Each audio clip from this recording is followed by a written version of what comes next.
Hello and welcome to issue 1 of Sentinel Comics Live. My name is Christopher Bedell, and I am the writer of Sentinel Comics, one of the many owners of Greater Than Games. But importantly, for the next few weeks, I am the GM of Sentinel Comics Live. Let's introduce you to a few more players in this group. We're going to start with Adam. Hello, I'm Adam Rivacaro. I'm the artist of Sentinel Comics, predominantly at this point, and I'm going to be playing Starblight. Hi, my name is Ray. I am a graphic designer here at Greater Than Games, and I am going to be playing Stella Nova. Hi, my name is Maggie. I'm the marketing and social media manager for Greater Than Games, and I'm going to be playing Violet Hart. I'm Craig McRoberts, and I am the community overlord for Greater Than Games. My character is the electrifying Dynamo. And that's the team, that's the party. They are all here, they're all excited. I'm excited. So yeah, let's jump right into it. Let's do it. So last time we all met, it was for character creation. And since then, we've put in some final points. Some people have finally gotten names. That's good. Everyone's gotten art, as we got to see on the live stream. Adam, you did some great art for all of them. Thank you. It's all pretty accurate. Oh, it's all exactly accurate. In fact. So it's exciting to have all these things. I'm really thrilled to be getting to do this. This is the first internal campaign we've ever done here. And so hopefully you'll survive. Nope. I'm sure we will. No. No, we will, guys. Okay. Confidence is key. So you did. You all named your character when we went around and introduced your characters, but not all 4 of you know everything about each other, and people on the live stream know even less. So can each of you, in whatever order you want, just tell us a little bit about who you are and what you do. For those of you, the folks that didn't catch the character creation live stream, I don't need specifically the numbers or the stats or the names and abilities, right, but more just kind of what your story is as a character and how you behave in combat. And we're going to actually introduce the initiative system for Sentinel Comics, the role-playing game, with this discussion, in that whenever a thing happens in the initiative, we use an elective initiative style by which somebody does a thing, and then after they do the thing, they pass it to someone else in the scene until everyone in the scene is acted. So I, as the GM, have just done my introduction, and I have therefore used my turn for the scene, and I'm going to pass it to Craig to talk about Dynamo. All right. Well, I am playing Dynamo. His real name is actually Benjamin Biltmore. He is a time traveler from the 1880s. He actually was in a lab accident in the 1880s, Philadelphia, and got hurtled forward in time to modern day, where he is now a history professor by day. He's really good at his job, surprisingly. He's a history professor by day, but by night, he dons his steel and brass-powered suit and protects the defenseless. He's big and beefy and has lightning fists. It's great. Are they lightning fast, or do they punch with lightning, or something else? They're electrified. So yeah, that's the kind of thing we're looking at. Very cool. Takes a lot of damage, deals out a lot of damage. Excellent. Yeah. And for now, you did a great job. This is exactly what I wanted. Mm-hmm. For now, with the rest of you, be selfish. Talk just about yourself, not how you're necessarily related to anybody else at the table, because we'll get that. Oh, sure. We'll get that in a second. Sure. So thank you for being appropriately selfish with your first. I am always turn selfish. There. Oh, that's great. Yes, very Good. Who do you want to pass it to? I'd like to pass this on to Maggie. Okay. So my character's name is Violet Hart, but her alias is Beatrix Drake. She is who knows how old right now. She is immortal. Does she even know how old? No, not necessarily. She remembers very little from her childhood, but she did have a childhood. So she was at one point a child and has grown to this age and has stayed this age. Mostly because she prefers it. She's really good at magic and glamour and things like that. So she's made herself the age that she is. But she could change that if she wanted to. Okay. So her main form of powers is she's magical. She's got some magic. It's not necessarily blood magic, although she is definitely some sort of supernatural creature. And she kind of has some beef with vampires. She grew up around some of them, and they were not the best of people to her. And then maybe they killed her father. Who knows? So she's got some beef there. Good to know. Good to know. Good to know. Yeah, write it down. Yeah. Thank you for telling me these things here. Now that we're actually starting the live stream. Excellent. I killed her father. Okay. Well. Excellent. And do you have any sort of, I don't know, like weird special dagger maybe? Something. Like a weird dagger? Zesty blood. Zesty blood. Zesty blood. My trusty dagger, or her trusty dagger. Mine is a fine word in this situation. Yeah. My trusty dagger is zesty blood. It's from my father. It was a gift passed down to me, and it is special for a lot of reasons, one of which is it always drips blood. It collects the blood from the people that have died from it, and it always drips blood. So you're saying you've definitely murdered people before this dagger? Listen, she wasn't always a good guy. Okay, so this is good to know. Yeah, this is good to know. She wasn't always a good guy. She definitely grew up with a dark past, and she recently decided that she's tired of that. Yeah. So now she's got her bright blonde hair and her pastel colors, and she's tired of murder. She's turning over a new leaf and stabbing it. Yeah, it's just stabbing when necessary. Not stabbing for fun anymore. I really like that in your art. If we can go back to the shot of you and your art on the screen, I really like that in your art you're like doing a pose and also holding a dagger over her head that's definitely dripping blood. Yep. I thought, it's perfect for her. Yeah. She's got a dark past, but she's a good guy now, mostly. Sure. Blood in your hair. Right? It's going to show up. It's going to show up. Well, yeah. she can use her magic hair's to just. Slowly yeah, exactly. I assume you use magic to constantly clean. Yes, definitely. Yeah. The magic is a big part of Getting my rid of the gorgets. look. Never That's why I've got that nice orange tan skin. Yeah, did you? I like- That's from a. That says spray tan on your. It says spray tan, yeah. Yeah, that's what I So she's not. So she grew up like around some dark people, and so she was used to being like all pale and kind of gothy. Yeah. Is I think what some people have called it, gothy.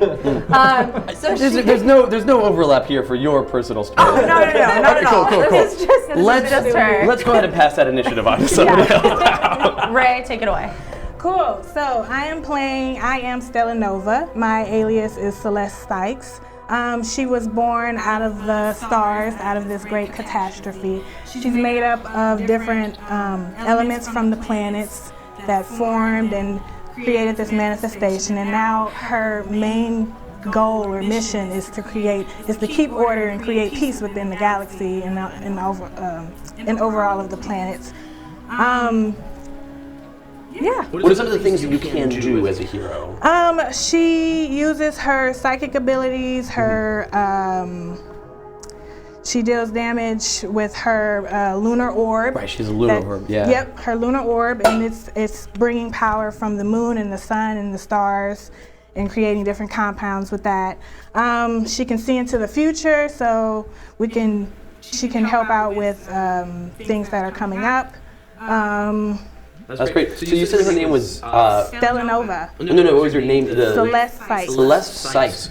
Did she name herself that, or did someone else name her? She named herself that. Okay, so she formed from the cosmos. And then she's like, I am Stella Nova. Also, I have another name. Yes. That's good. That's good. Is Stella Nova like more of a title, and Celeste Sykes is her name, and Stella Nova is her title, or maybe something else? I don't know. Celeste is for friends, right? Stella Nova is more of what she sees herself as becoming from the So planets Celeste Sykes and is stars. who she is, Yes. and Stella Nova is what she is. Yes. Okay, cool. That makes great sense to me. Excellent. And the thing you said during character creation was that this happened because of an alignment of Yes. celestial bodies. It's Yeah. like a super rare, specific alignment where cosmic energy was happening in just a specific way, and Yep. that happens. Like it never happens, but in this instance it did, and it made you. Yeah, this rare instance happened. No one knows or even paid attention to what was going on. The planets aligned differently than their regular alignment, and it created this glow, this manifestation, and this great big catastrophe. And she was created out of that. Awesome. Just a guy. All right. So who would you like to pass it to? Pass it to Adam. He's the only one who hasn't yet gotten the scene. Yeah, there you go. Sam Roberts was once an astronaut that was sent to a experimental space station on the fringes of space, surveying some new worlds, and some things went wrong with the space station. It crashed to the surface of a planet, and he was chased by some monsters into an old ruin and took up this sword to defend himself and blacked out. And when he came to, he had the sword interwoven into his arm and was holding this and had completely transformed into something else, and found that the sword was talking into his brain, and has become a part of him. And from then on, he and I are known as Starblight. And I've got this cool sword and can channel some dark energy. Now you keep left-handing the sword in real life. Yeah, no, but he's a right-handed He's a right-handed sword. I'm just double checking. Yeah. It matters for reasons. Well, I'm Because holding he's the pencil here, right. so That's it's your, like, the pencil is the same. The pen is mightier than the sword. Pencil, Right. same as a sword. Yeah. Is it like pen is, yeah. Right. But because he's an asymmetrical character, I wanted to make sure we're on the same page. Yeah, no, here. it's over here. Yeah. Okay, cool. Yep. Yeah. What are the sort of things he does with the sword? Assuming it's not just slicing and stabbing. No, like those are both good things for a sword, but He more. can actually, he can create dark energy out of it. Cool. He can use it to channel negative energy into positive energy for himself. Good. And it also wants to feed. I can't see any So- downsides or drawbacks to that. I don't Yeah. think that there will ever be any sort of negative consequences. I'm No. sure everything's fine. Yeah, everything's completely. That's fine. great. Yeah. That's great. I have a question. Yes. It's not constantly dripping blood. Is No, it? no, no. Because we It's only just- have room for one of it's those. just a If cool. you can't all constantly drip blood. We need. Where's that written in the rule book? It's not in the rule book, people. I will tell you. It's also not drinking blood. It's drinking energy. Yeah. Is it dripping energy constantly? No, it's just this cool gold. It blade tends that has to a be pretty hollow contained through in it. the energy. Yeah. Right. Yeah. Excellent. Very cool. So, I'm going to speak a little bit to how you guys are related, and then I'm going to give you an opportunity to refute me and say, no, that's not correct. But I just want to do some positioning here for your stories.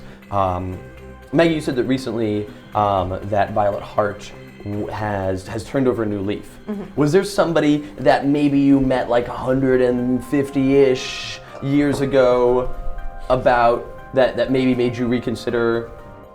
Yeah. Yeah? Yeah. There was a certain scientist. A certain scientist. certain doctor. A doctor? Yeah. A scientist? Someone who liked to dress up in funny outfits? Yes. Right. Lots of clown costumes involved, actually.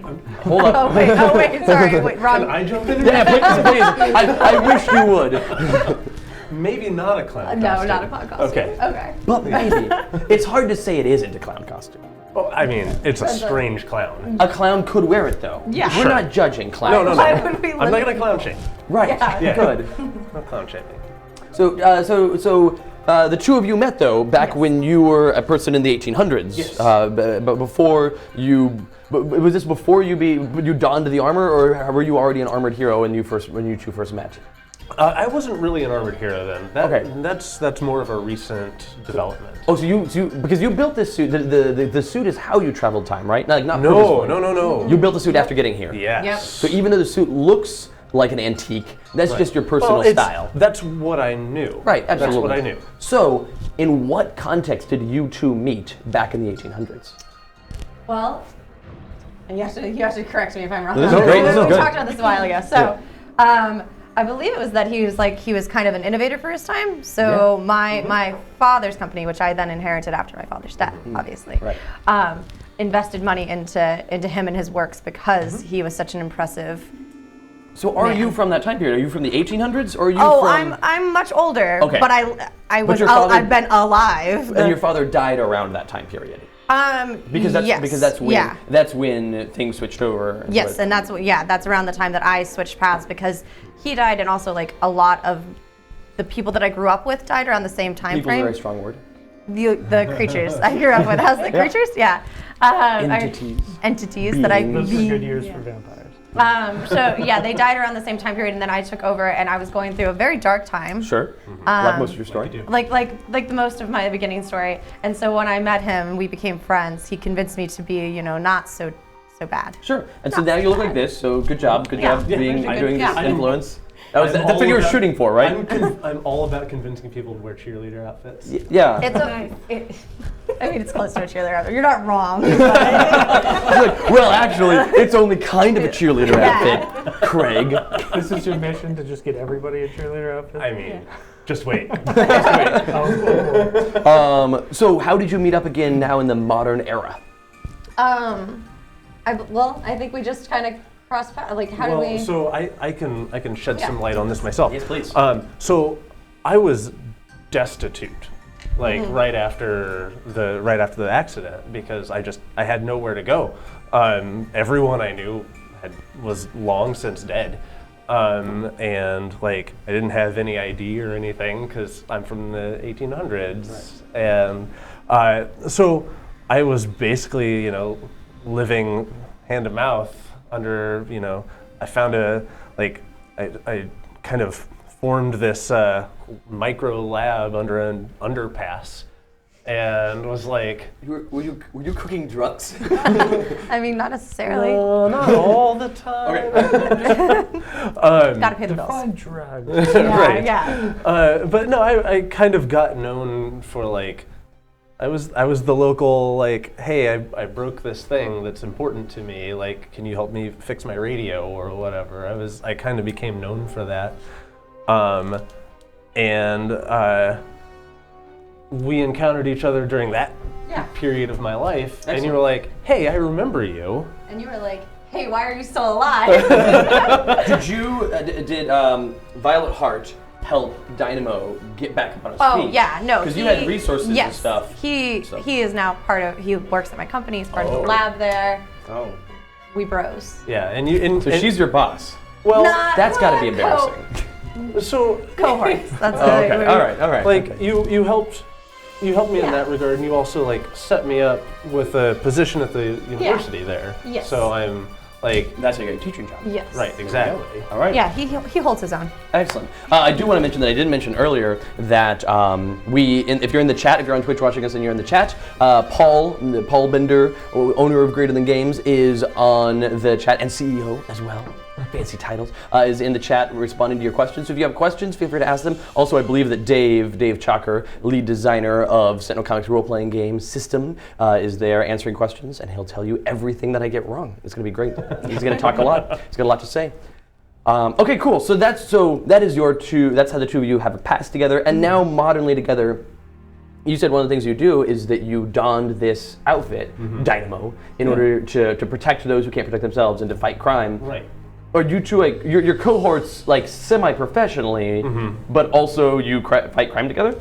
Occasionally. Yeah, occasionally. We meet up. I tend to be a little bit more street level. Sure. Like I'm all about like I encountered a lot of really like hurting people when I was living on the streets. Yeah. And like those are my people, and All right.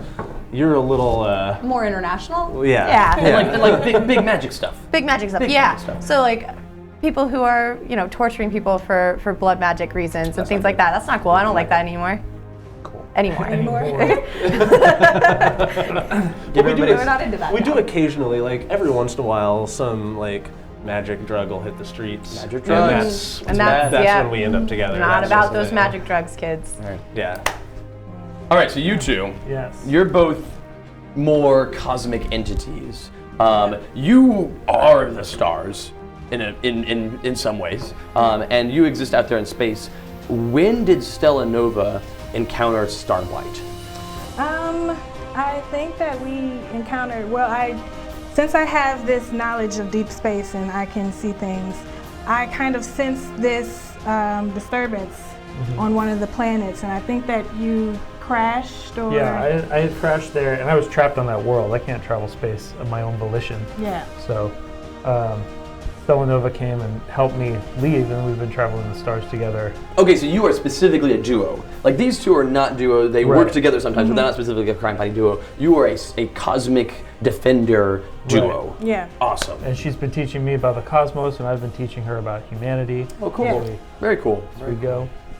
In what ways have you changed because of Starblight? Let's see.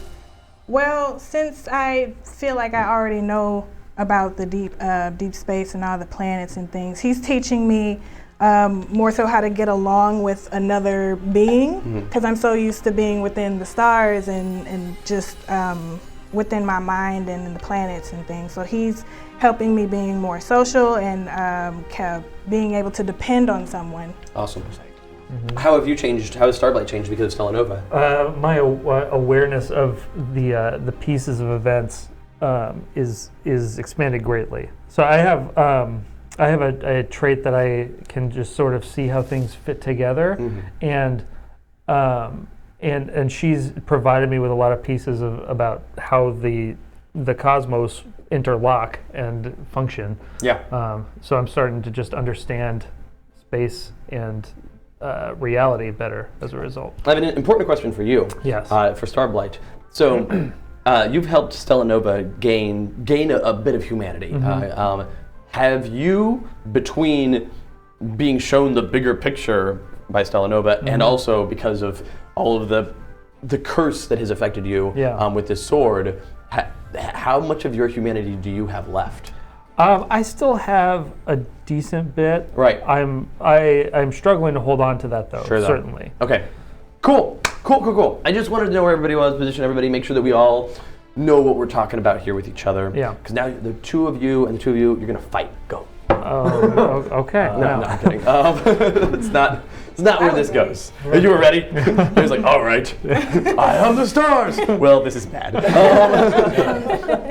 Great. So it's just another normal Tuesday afternoon. At least for you two on Earth. In space, days of the week are like, right, and also days of the week and time itself and like all that, right? Yeah. We're going to call it Tuesday, though, for the ease of understanding. Space Tuesday. Dynamo, we're going to start with you, because I feel like you're the most hooked into the feelings of the cosmos and magic and stuff like that. I am mind up here. Right, of the heroes we have here at the table, I feel like you're the one that is most of all going to have that sort of awareness. Yeah. But in fact, all joking aside, Sure. it is your various sensors that you have in your lab. What kind of stuff are you watching out for? Because you have some various concerns about anomalies. Right.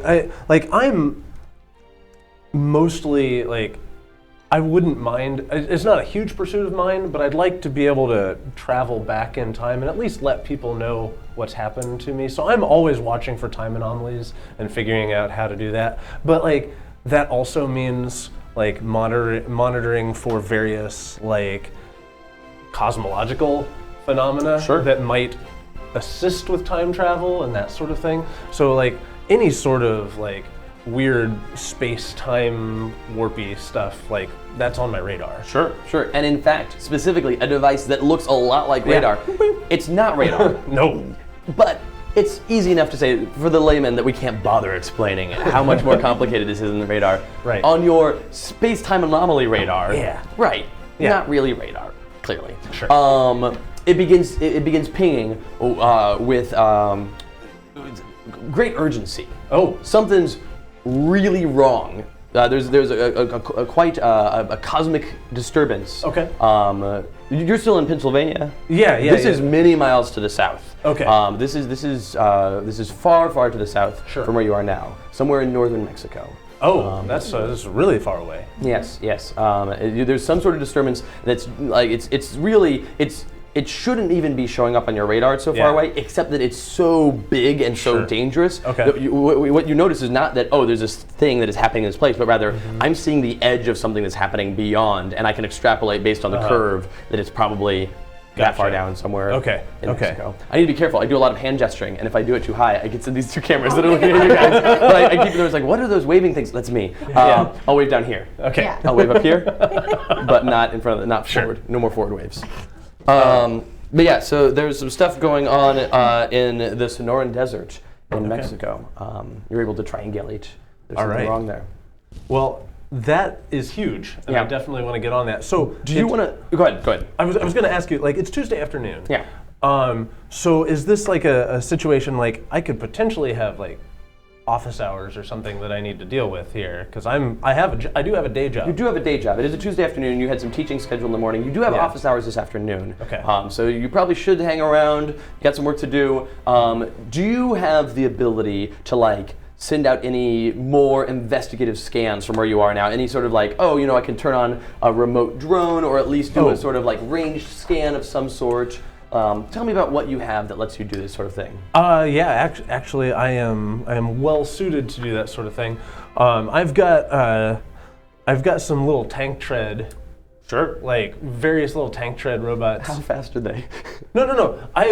They're positioned all over. Oh, cool. You've got a network. Like, yeah, this is a thing that because I knew things like this could potentially happen. And you didn't know where they were going to happen. Right. So like I've got one. It's not super close, but like I could send out one of my little tank tread robots out. What I want you to do? Try to gather some more information. I want you to craft an overcome for me. Okay.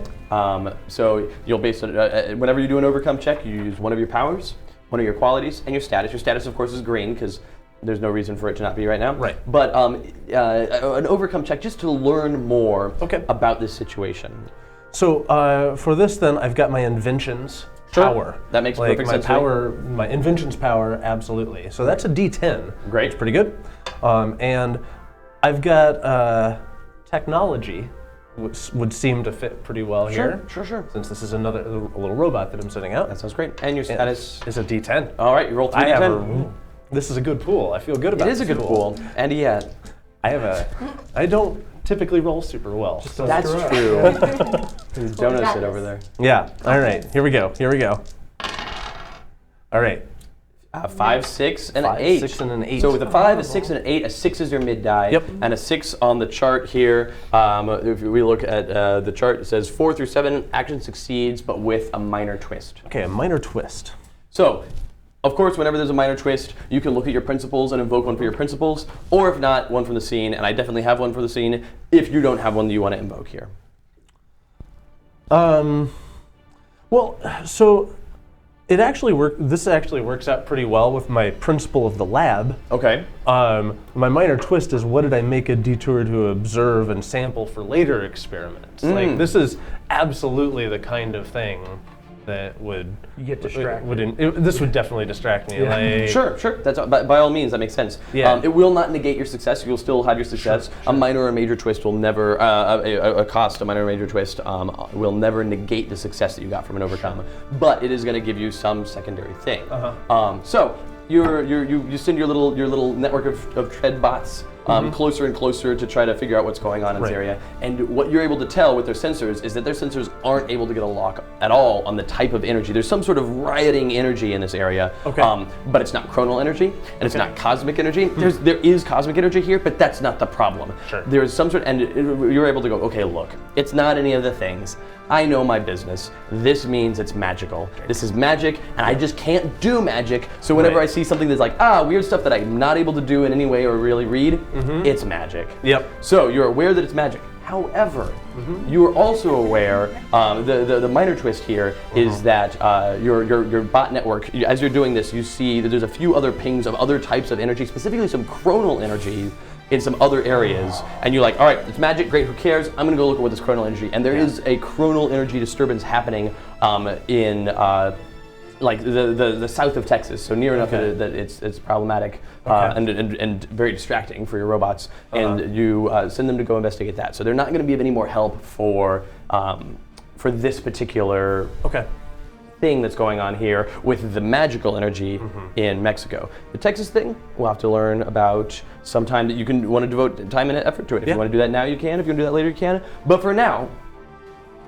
I've got this magical energy here, and it is like the chronal anomaly that you've discovered with these bots. They're aware of it. It's something. They're heading towards it. It's super minor. Sure. This thing that the energy there's more chronal energy, or rather, there's more cosmic energy trapped up in this magical phenomenon than there was cosmic energy, the chronal energy in the thing they're heading towards in Texas. That's a thing. They can get all their readings. Maybe they'll be able to figure something out. Sure. In my experience, because like it's just something that I don't understand it. Right. Magic is just dangerous. Sure. Largely in my mind, and like it's probably a lot more dangerous than a small amount of chronal energy. Yeah. And since it's out of my league, I am going to I'm gonna make a phone call. Sure. So I'm gonna pause you there. Yes. Violet Heart, what are you doing? What are you up to right now? It's a normal Tuesday afternoon. So I inherited a huge company, and Sure. so I do some running of the company. I don't let everyone just boss me around. That would be ridiculous. Yes. Never. Not when you look like that. No. Goodness. You have the little Too fuzzy ears fabulous. on your head. Absolutely. Yes. Very Yes. serious. Listen, I'm trying to figure business. out the whole people thing still, and I like this look. So there. But so I am probably like at work, but also not. I'm the boss. I can leave when I need to. I can do right. whatever I need to do. Right.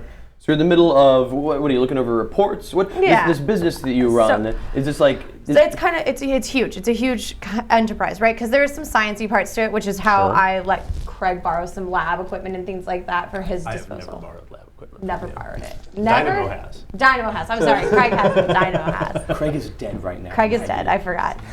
Okay, so Maggie's dead too. Stop. That's true. All right, Violet Heart. Okay. What else? So they have like a science division, but they also have they also have like a technology division, which kind of falls into that, and they probably also have some media stuff going on. They're kind of just like this huge conglomerate. Ugh. And so I'm mostly concerned myself with like the monies, the Sure. money troubles. I'm good with numbers, so. All right, so you were reading over some financial reports for your Yes, company. yeah. When you get a phone call, Yes.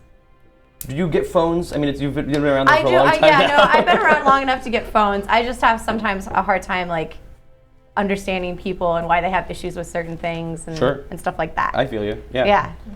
Real quick, everybody tell me your mundane names again. Dynamo? Benjamin Biltmore. That's right, he sure did. Built more stuff. All them things. I've built Oh, a lot great. of I know your things. names. I have them on this sheet in here. I'm still going to do it anyway for the purpose of the stream. I have all your character sheets over here as well. I forgot.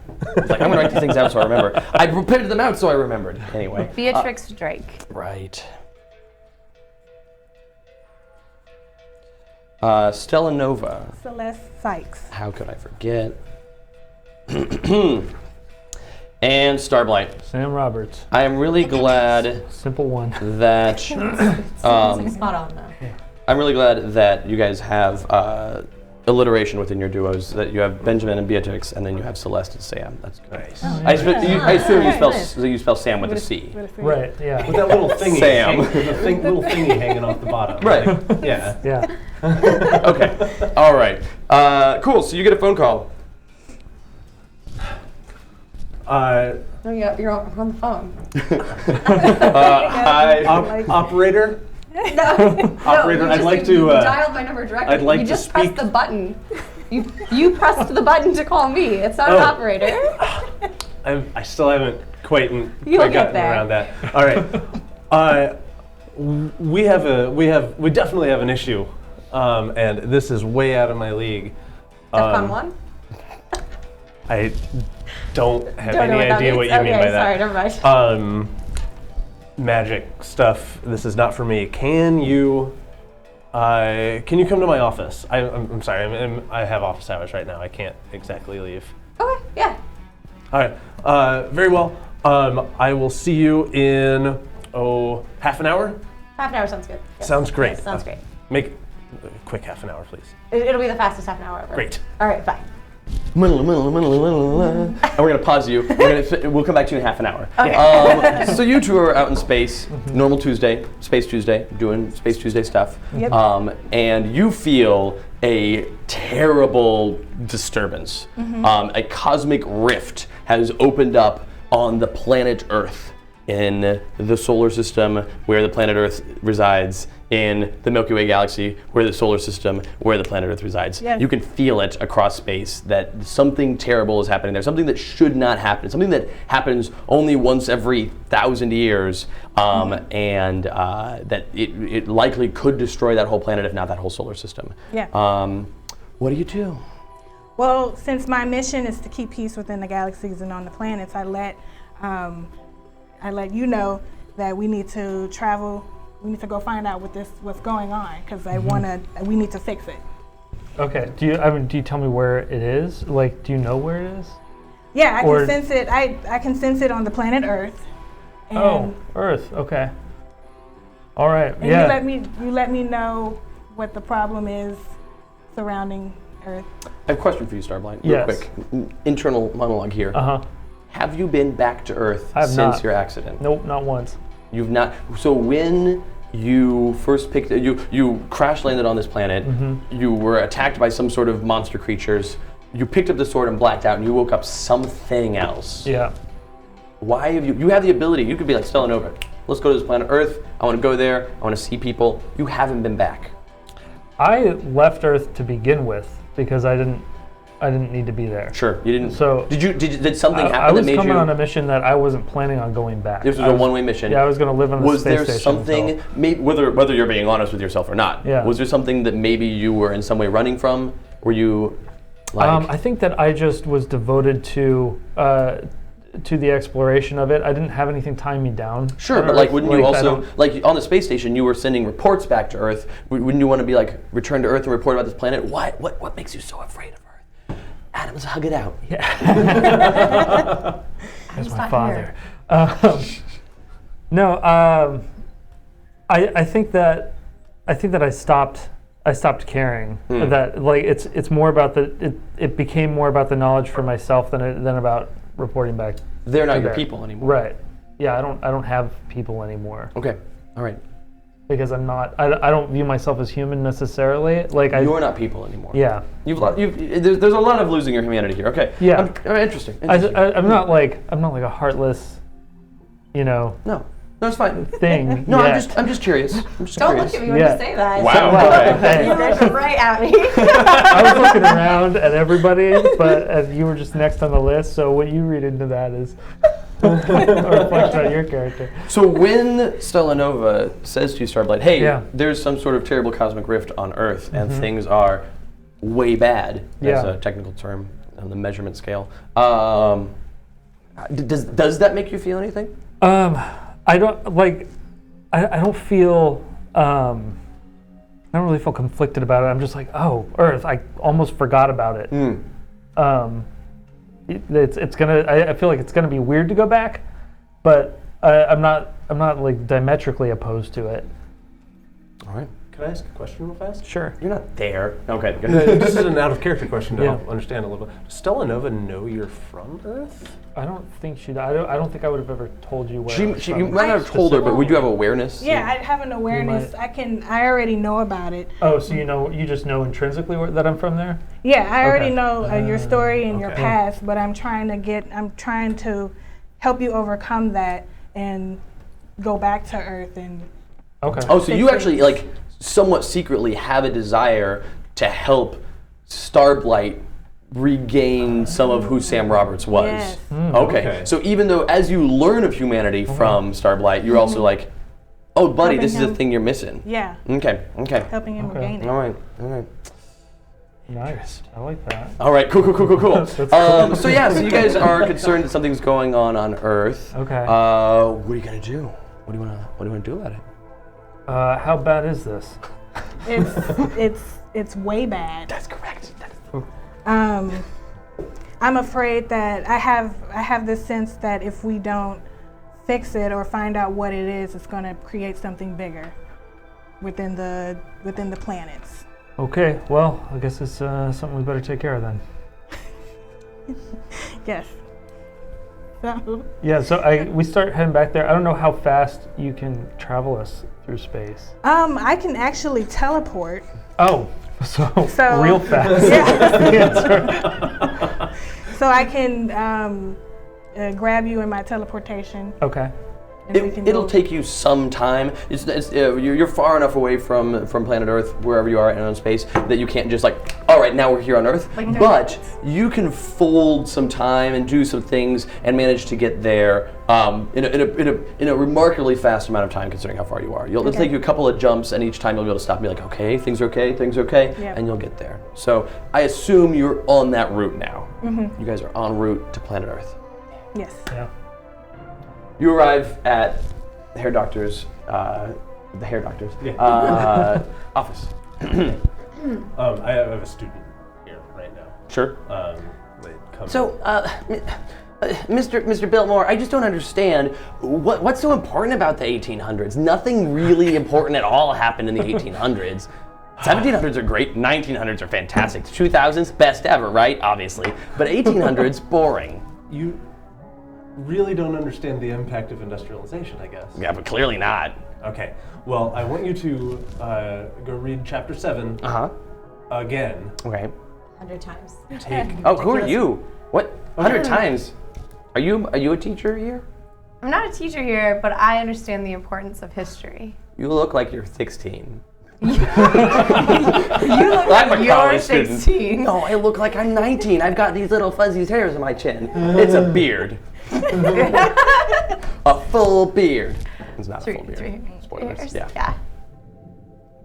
Listen, child. I don't like you. I'm going to read chapter 7. Read chapter 7, take extensive notes, and we'll discuss this again on Thursday. Okay. All right, dismissed. Oh, sorry. They have to go downstairs. We're doing that now. So, I All stand day with those things? You have to talk all day with those things. all day. But things. I don't like this. I stand up very formally, as I always do, and like reach out to take your hand. And so happy to see you You're not again. gonna. You don't want No. to shake hands? We can do it right now. No. That's all. You're Keep doing that. You're so with it. That's all. Do that. That's not a thing. Oh, okay. Anyway, he moves over to like pull out a chair for you, like very, very formally. Yeah. I sit down. Yeah, It seems right. It seems yeah. like the normal thing to do here. So. No matter how important this is, the niceties must be observed. So, can I offer you anything? A tonic water, perhaps? Nah, I'm good. We Do you don't have cover a- manners. Do you have a what do we soda? Like, I do. He goes and gets a seltzer bottle and squirts you a little soda water. oh no. That's what you get. Don't look at me. I'm not there. Anyway, he goes and takes a seat. I want to thank you so much for coming so quickly. I wanted to show you the results. And he like pulls out this long sheet of paper, like dot matrix style, and hands it to you and says, "Take a look at this." Just scan lines. Yeah. So. No. Help. This means nothing to me. What you don't see here is any scientific phenomenon known to man. I'm not seeing that. Exactly. Okay. This is my point exactly. There is no scientific phenomenon here that can explain any of this. It must be magic, and you are my magic person. Human. Yes. All right. Okay. So, did you send in your little, body things? I did. This is actually where this data is coming from. It's somewhere Mexico. Mexico? All right, let's get on the jet. Jet? I'm rich. Of course I have a jet. Does that make sense? But does he know what a jet is? Oh, so... so it's one of these things that you get in and it goes in the air and you can get places faster. I will take your word for it. Yeah, just trust me. Just get in the car. Let's go. Wait. The jet. We have to take a car to the jet. I didn't bring a jet to the school. This is going to be an uphill climb with you. Very well. Lead the way. I- Let me speak with my assistant real fast, however, about canceling my office hours. Okay. Because she will send an electronic mail. Another shot. Oh, so fancy. Did you go in person to speak to your assistant? Oh, of course. You don't send an electronic mail of your own. No, No, okay. no. I have never sent an electronic mail in my life.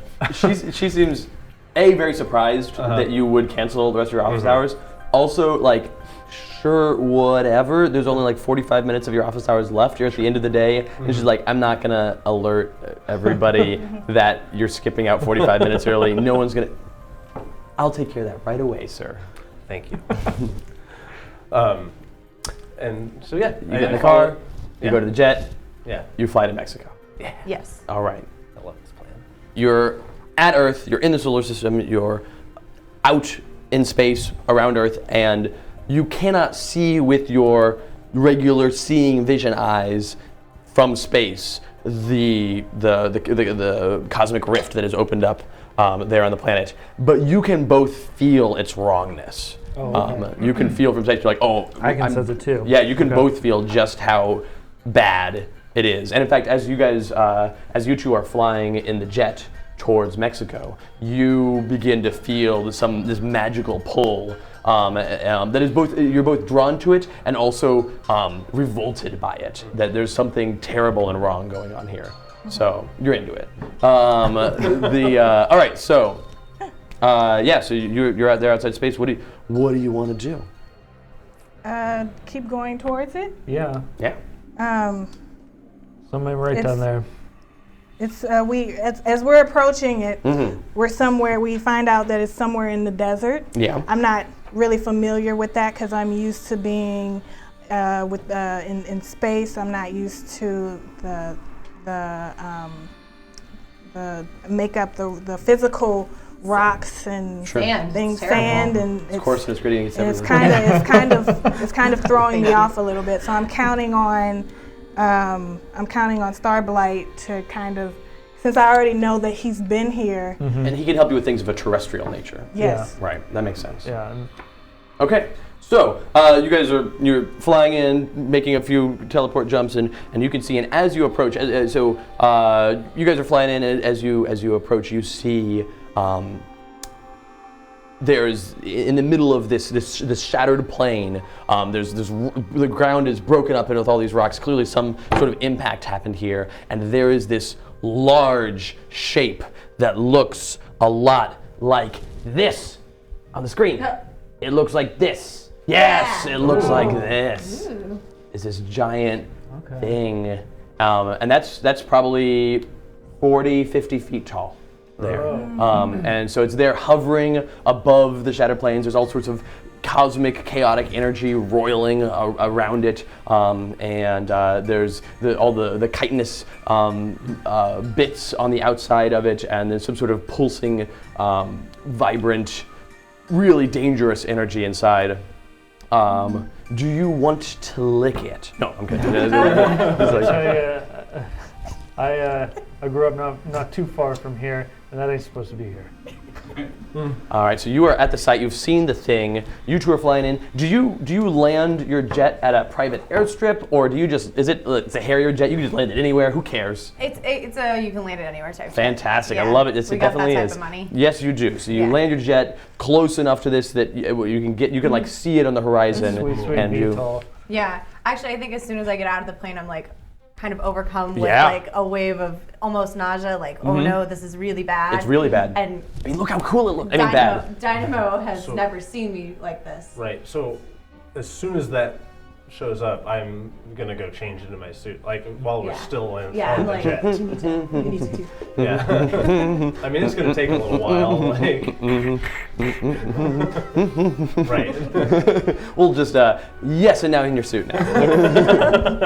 So I started in the jet. Yeah. You get on the jet and immediately begin the procedure of putting on the suit. Right. You land. It's like, don't worry, only like 20 minutes to go here. Right. Yeah, upon seeing it, I also manifest my sword, which the way that looks when that comes out is like a bunch of small cables, probably like about this thin, Yeah. intertwining and forming the sword in a sort of a matrix and then solidifying into it. Cool. Yeah, they all come out of my arm. Right, because the sword is part of you. Yes. What is the name of the sword? The name of the sword is Starblight also. Just want to make sure that was the thing that was put out there. Yeah. Yeah. All right, cool. Yeah. So you're at this thing. You see this thing. It's big. It's weird. And yeah, the energy that's rolling off of it. It's an assault. Starblight, Stella Nova. It is an assault on your senses. You feel like it is attacking you just by being there. Yeah. You feel the energy. You, Violet Hearts, feel the energy coming from that thing. But it is not the magical thing. In fact, it is not really magical at all. It is cosmic. It is unworldly. But the magic isn't there. The magic is all around you. The magic is in this ring around this thing. There's this ring that is very, very large. That it starts hundreds of feet away from this thing, and as it gets closer and closer to this thing, dissipates to you can feel that out where that is. So that at the point there's no magic. Containing some stuff. Something like that. Something like a little that. bit of a Something. Yeah. Yeah. Right. Good. Picking up what I'm laying down. Cool. Go ahead. One of the things that I just innately know is time right? Or is there anything wrong with time? Time is right. Okay. Nothing is in this place wrong with time. Okay. Yes, so as part of your principles, you all, the first line of your principles, you have some things that are just innately true about you always, that is a during role-playing thing. You also, from your principles, have the last two of your green abilities come from your principles, which give you ways at which you can do overcomes and other things that are a part of you. You had a thing to say. I did. Yes. So I can detect the subtle hints of influences from other realms in an event. Is this another realm? It is not another realm, like another dimension, but the magic that is containing this thing is from beyond. Okay. It's from I got beyond you. this mortal plane. All right. That was principle of exorcism. So I want to use. I actually want to do an overcome here. Sure. Yeah, that's right. That's great. Go for it. I have one more thing, but we can totally do an overcome. As I approach this thing, I want to try and find out more about it. When you say approach, Yes. give me some ranges here. I'm flying towards it through the air. I'm probably. Do you fly using your sword, or you just kind of No, hover? I just kind of fly. Okay. Yeah. You just kind of fly. I don't need to do that. I didn't know if you Mary Poppins with the sword. No. I'm probably, I want to say, 100 yards out Sure. as I'm approaching. I'm just pulling up your sheet here. I believe you. Okay. 100 yards out. Great. So Yeah. you are definitely approaching. You're getting closer to it than anyone else you've seen. No one else. There are no people this close to it. Right. And I want to use my principle of whispers Yes. to try and decide what this is, and what that is I am consulting delighted. the voice within me. Right. I am Yeah. delighted to tell you. So Yeah. the principle of whisper says you overcome against a challenge that involves information that you have no real way of knowing and use your max die. Yeah. I am delighted to tell you Yeah. that you can't use that principle Oh, here. really? Yes. Oh. You might not know you have a way of knowing this, but the principle of whispers is for something that you have no real way of knowing, and you have a very real and palpable way of knowing this, and yet you okay. don't. So All right. I want you to roll the overcome Yeah. anyway, but you're not going to use your max die. You're just going to use your min. Okay. I was really hoping that you would use the principle with this whispers against this specific thing. All right. So I'm going to use intuition, which is D8, Sounds good. and I'm going to use deep space knowledge, That is which, perfect, which yes. is a D10, and then my status die is a D6. That's right. Okay. Oh, oof, not great. 4-2-2. All right, so 2 means that you either choose to fail or succeed with a major twist. Well, that's early. Yeah, I want that major twist. All right, do you happen to have a major twist from your principles that you feel applies? If not, I am happy to provide one for you. So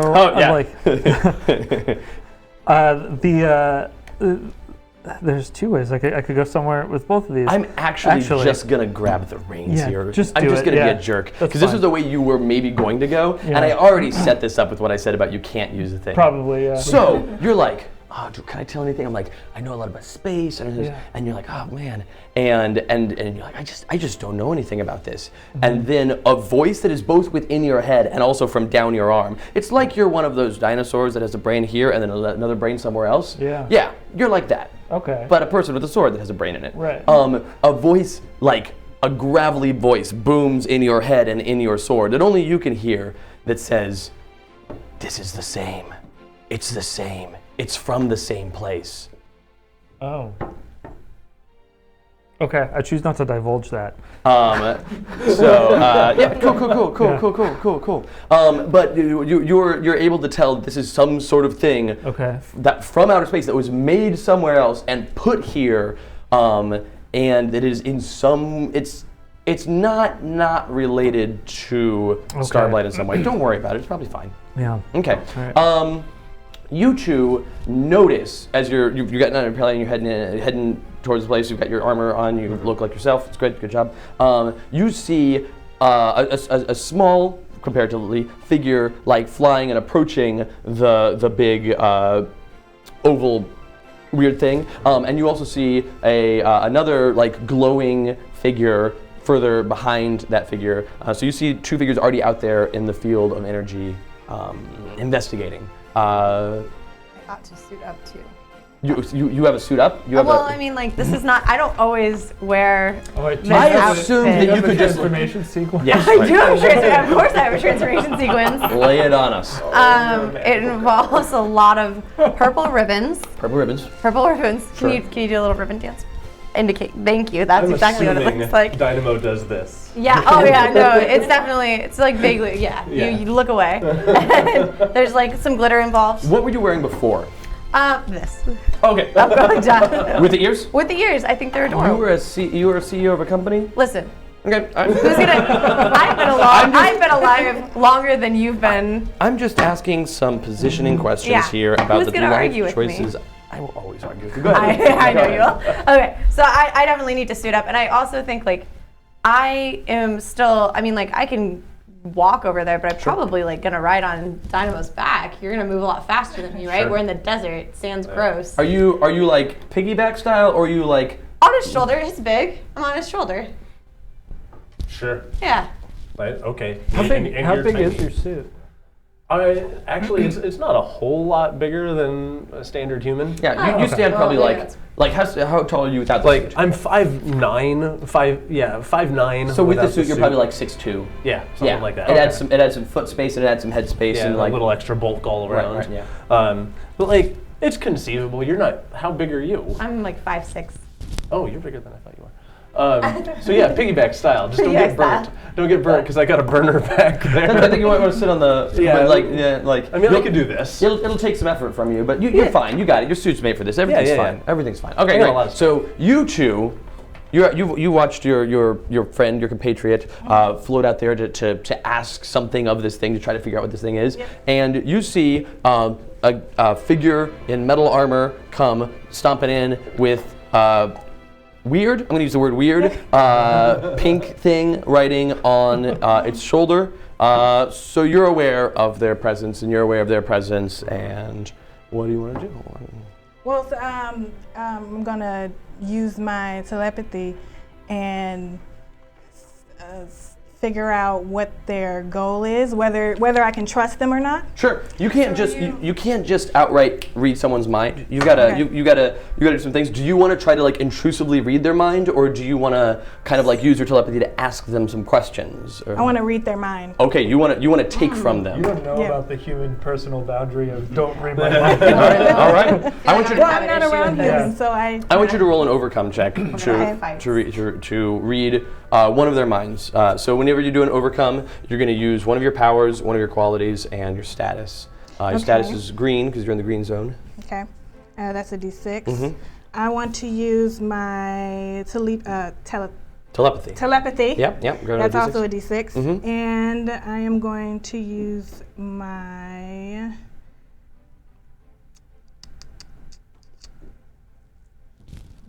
deep space knowledge. I don't know if the deep space knowledge applies to you. Neither of them are from deep space. I could see magical lore if you were trying to read Violet Heart's mind. I don't count this as either persuasion or charming because reading someone's mind against their will is neither persuasive nor charming. Okay, And so- creativity not either. So if you're reading her mind, you can use magical lore. If you're Okay. reading his mind, you need to use a D4 because I don't believe any of those powers are actually going to help you in this endeavor. Okay. I feel more of a sense coming off of him since he's carrying her, so Sure. I'll probably do the D4. Okay, grab it. Sorry, you don't have any D4s. There you go. Okay. All right, and you're going to take your mid. 1, 4, and 4. So you got a 4, which is a success with a minor twist. Okay. You feel. Oh, those are your dice. Great. So you reach out and you touch the mind of Benjamin Biltmore, who is a man out of time. He's an inventor, and he feels a little bit like he's kind of at odds with everything around him at all times because he hasn't been home in a very long time. But he has a compassion for those around him and for making sure that no one experiences any of the negative things that he's experienced. And you can feel that coming from him. You feel someone reach into your brain and take things from you, and it is not a good feeling. Yeah. It is a negative experience. All You right. could drop me if you Did you get this? I almost certainly would. Yeah, I feel like that would happen. So. And I probably could. I feel like I could probably sense her doing that. I mean, I have some magic going on. I don't have telepathy, but like. She's not doing so through magic, so you're not going to sense it through magic. But you get a magical ping. She is a magical entity in some ways, and so you're aware of her presence, if nothing else. Okay. So you've experienced this, and you have a sense that it is not coming from this glowing oval entity thing, whatever, in front of you. It's coming from one of the beings that you see floating around it. I'm gonna tell you that I'm gonna stop and let you dismount, if you will, because I'm not just gonna drop you. Yeah. That would be impolite. Yeah. Backflip somersault off of him. Nailed it. There you go. Yep. Perfect. And you see a few extra plates snap into place around me, and my fists electrify, and I'm not stopping running though, because I've got my momentum power. Sure. I'm like a freight train at this point. So when you reached out and you touched the mind of Benjamin Biltmore and you felt what was there in that mind, the last you were taking a parcel of information. The last little snippet of it is one of hurt and of pain. One that reaching into someone's mind this way is you are now much more aware that this is a very negative thing. Yeah. So maybe for the first time ever. I don't know. What was the twist? This is the twist. The freight All train. of the negative words that I said in the last 5 minutes. The electrified freight train charging is the twist. Yeah. Doesn't seem like that big of a deal. I don't know. I'm just kidding. Wow. Okay. Cool. just That's kidding. fine. No, I'm just gonna ramp up my twist. So That's we're fine. just gonna kill each other. Yeah, this is first great. session. I don't need that. My glowy space rocks are just gonna hang out and watch. Yeah. Okay. All right. So with that said, so you are charging this a direction. There's something that has sparked your ire. Yeah. You're not even really sure what it is, except that Something. Right. You have recently done some backflips, but you're there behind Dynamo in some way. Yeah. You are still over close-ish to the floating space rock thing. Yeah. I'll use the word egg. Yeah, I was gonna say. Yeah, right. It looks like an egg. I don't know. That's presumptuous to say boy. that. Sunflowers. But The space sunflower seed. so you're somewhere in the midst of this.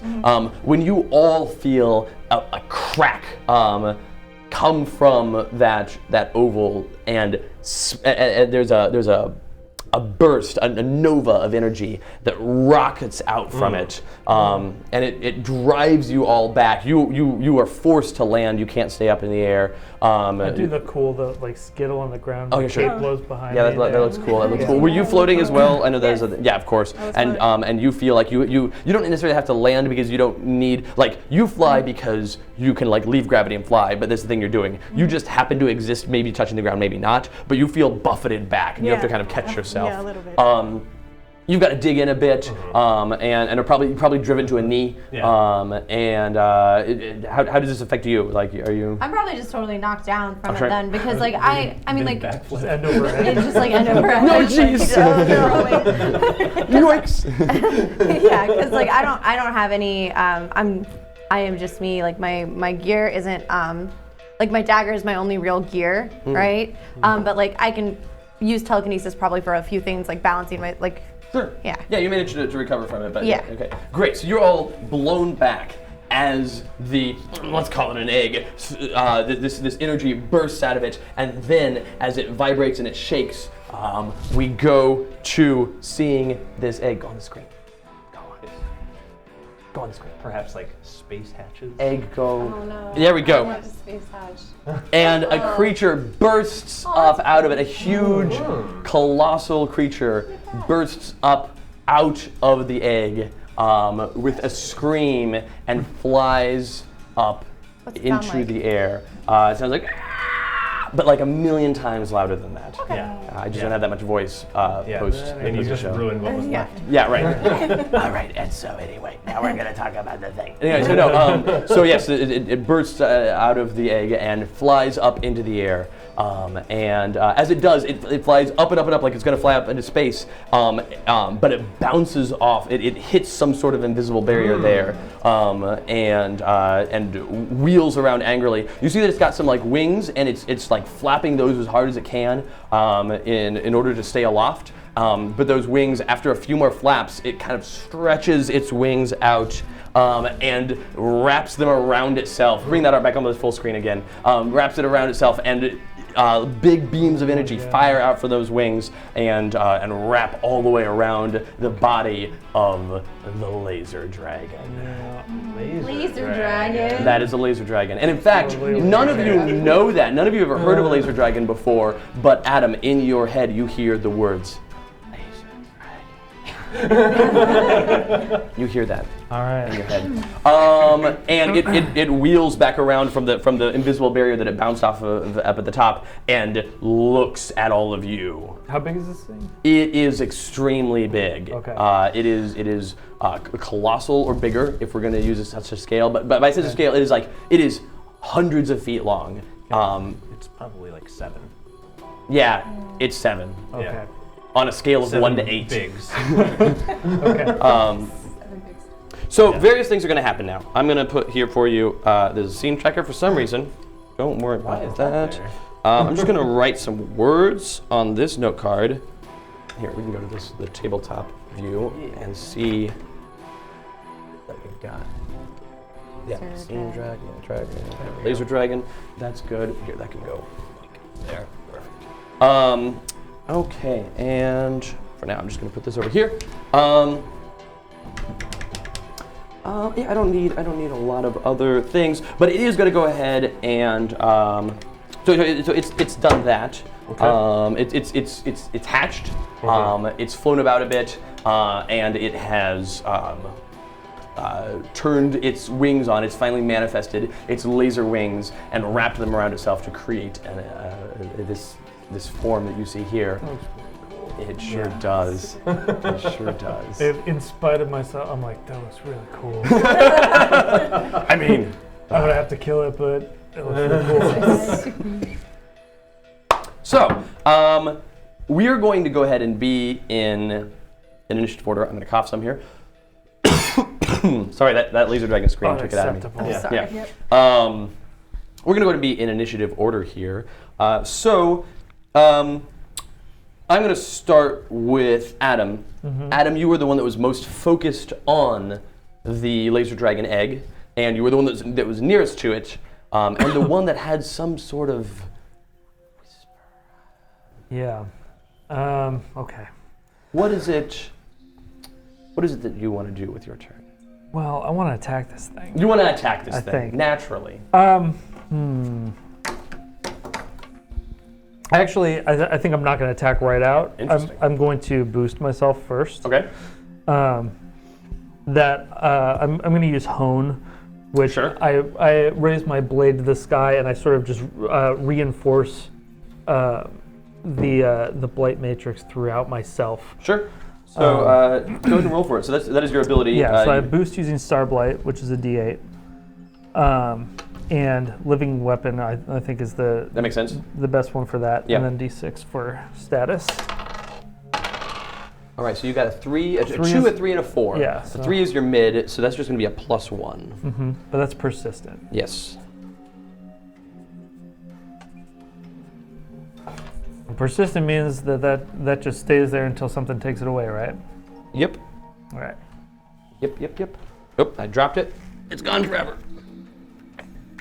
So I'm sort of you all looking at me see me just sort of like fly up in the air, raise my sword, and a big light comes and goes ching off of me. And the laser dragon swivels its head to look at you, Yeah.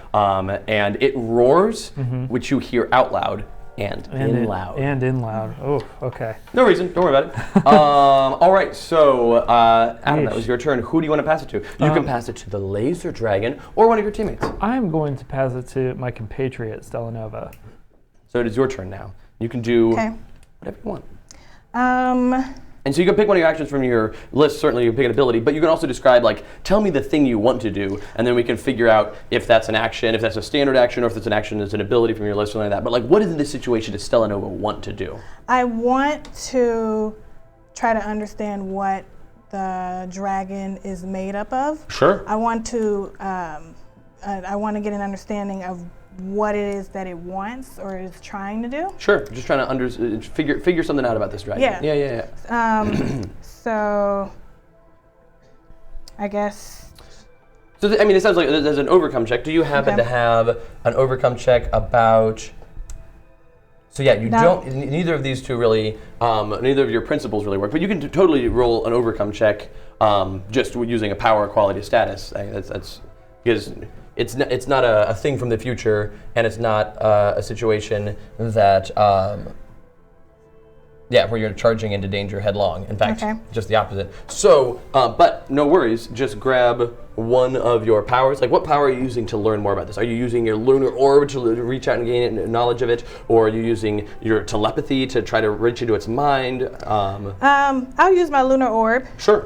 and with my lunar orb, I'll get a sense of the energy that is going on within its body. Sure. Great. And So grab a that would- D10 for your lunar orb, and then Okay. what quality are you using to learn more about this? Magical lore. Sure. You could use magical lore. I would also accept deep space knowledge because it is It clearly from it's- deep yeah, space. Okay, so Yeah, deep yeah. space knowledge. So grab your D12. yeah, and then you have a D6, D6. because it is you're still in the green zone. All right, very nice. A 9. You succeed completely. No twist whatsoever. Okay. So you reach out and you're like, okay. So superficially, you know that this thing is made out of lasers and metal. This is a laser dragon. It's made out of lasers and living metal. That's what it's made out of. Yep. However, the cosmic energy that that powers this thing is ancient. It is a part of the cosmos themselves. It is like looking at a star. Yep. This is something that isn't. It's not a new being, even though you just watched it get hatched. It is a part of something larger and greater that's been around forever. But it also feels terrible and wrong. Yeah. It feels like it's been twisted into its form. And what it wants, you can also get a feel for what it wants, which is to take to the stars. It wants to leave. It wants to go out into space. Okay. So you know those things. Well, since I have that, I'm understanding that it wants to leave. I'm going to try to persuade, to use my allure and my charm to convince it to change its mind, I guess. Sure. But then again, there is also that orb, so it can't leave. All right, it definitely tried to leave, right? You remember that Yeah. when it hatched, it tried to leave, and something Yeah. prevented it. So So, now I understand that we have to defeat it here and there. There is no other way that it can leave, because my mission is to create peace. So Right. my first instinct isn't to attack it or Sure. to kill it. right? So I'm trying to figure out other ways. Awesome. So now you know what you're going to do with the rest of this thing, but you've done your action, you've taken your turn, you got to pass it to somebody else. You can pass it to either of these two or the laser dragon. I am going to pass it to you. Someday somebody will pass it to me. No. Well, someday that's going to be like the only option. Yes, it will. So I think that I'm going to like keep getting closer. Like I want to be closer to it because So you're approaching the laser dragon. Yeah, I'm approaching the laser dragon because I want to also get a sense for what's happening there. Sure. Yeah. Um, I'm going to pause you more- real quick. I'm okay. sorry. When you gain this awareness of what this entity is, do you share that information? Do you yell it out, or do you whisper it into Okay. Starblight's mind? I share it with these two because Oh, now, really? because- With these two? Yeah. Oh, okay. Because I already reached into his mind, and so I'm aware of his Yeah. past, and You know that I'm like I know trustworthy. I know now that they're trustworthy, and so Okay. I let them know what So I'm aware you of. hear this voice that is from out of this world, an out of this world voice. But you hear this like cosmic voice speak into your head and tell you, this is a laser dragon. It wants to leave. It's also super dangerous, and it's way big. Yeah, It doesn't really say those words, but it get doesn't speak the- in words. You get these feelings. the vibes. Can I connect this with the feeling that I felt earlier? It feels like it comes in the same hole that was torn out. Okay. Yeah. Okay. So I have a feeling that it's probably from the same source. Okay. Okay.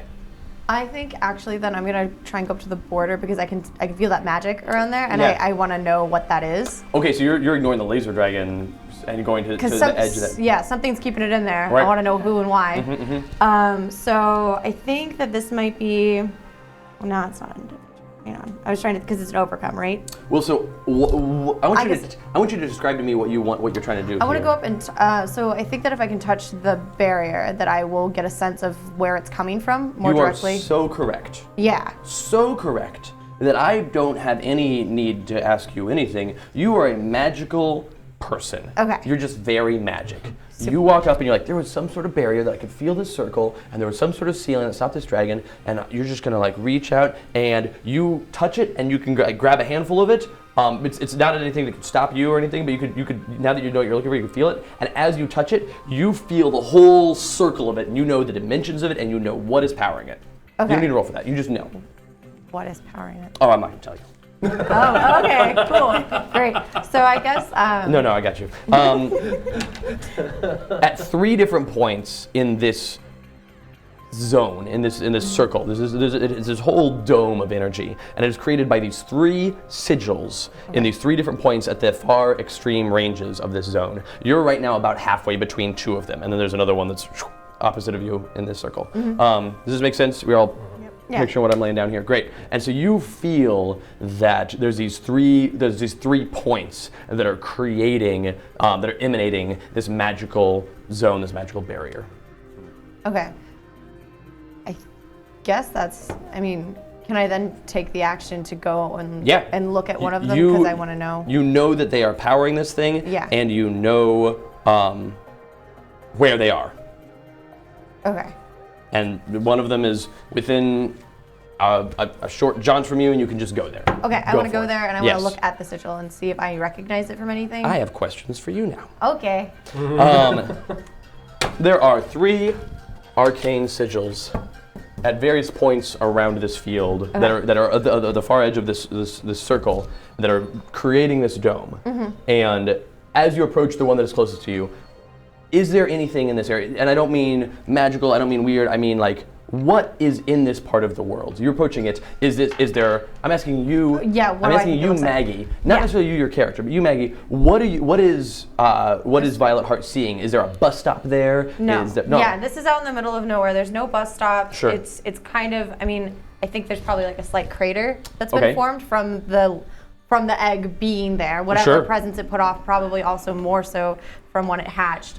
And then there's like some cactuses and stuff because we're in a desert, Yeah, right? there's totally sweet cactuses in this desert. Some big rock things Yeah. over to the side. Okay. Rock things, yes. Yeah. Lizards. Lizards? Yes, rock stars. Rock stars? Scattered throughout the Right. desert. The band, the lizards are there. The lizards, yeah. Lizards and snakes. Actually, there's probably no wildlife. Actually, the wildlife's probably all cleared Is out. white snake there? Okay. White great. snake is there. Okay, specifically. But no wild. Human sacrifice. Oh. bear. Okay. I don't like white snakes. Sorry, Wow. surprise. Wow. Okay, getting personal here. That's right. Sorry. No, it's good. Okay. So like yeah, there's some big cactuses Sure. and all that stuff, but it's in the middle of nowhere. There's no people around. We don't really have the danger of like, are people gonna get hurt? Which I know my dear Very friend concerned about would be this. concerned about. So I think I would be like Cactuses, not cacti. Specifically cactuses. cacti, What? cactipodes. I'm just making sure. I'm just double checking with you. They're probably yeah, okay. No lizards. All right, great. I've got no rocks, lizards. I've Did you got hear that? cactuses, and I've got no lizards. Yeah. That's what's around this arcane sigil. Great, Okay. cool. So you see it. It's right there on the ground. It's large. It's about 6 feet in diameter. It's etched into the ground, and it seems to be pulsing with magical energy. And you can tell 2 things about it. One, that it has some power source that is very far from here, but that it's strong enough that it is that as long as it's magically connected to that power source, you will not be able to do anything about it. You'll not be able to stop it. Okay. And 2, that if you were able to disconnect it from that power source, you would then still have to do some sort of ritual or something to. Weird looking sigil. Hmm? I said that's a weird looking sigil. That's not a Okay, sigil. You'd have to do something else. You would have to first isolate it from its power, Okay. and then second, do something to dispel it and get rid of it. Okay. You're aware of this because of your innate magicality. Okay. All right. So that I guess that's my full action. I will. Yeah. I will relay that later because I'm assuming that I'm not close enough to just like scream all of that to people. Do you have any sort of magical means of reaching out and no, no, not really? I don't, Okay, no. that's fine. You have learned about this thing. You now know. Yeah. Okay. I get the sense it's kind of hard to hear right now. Yeah. What? I feel like there'd be a Roaring lot of like dragon. stuff going Roaring on. and Yeah. rushing and Yeah. magical noises.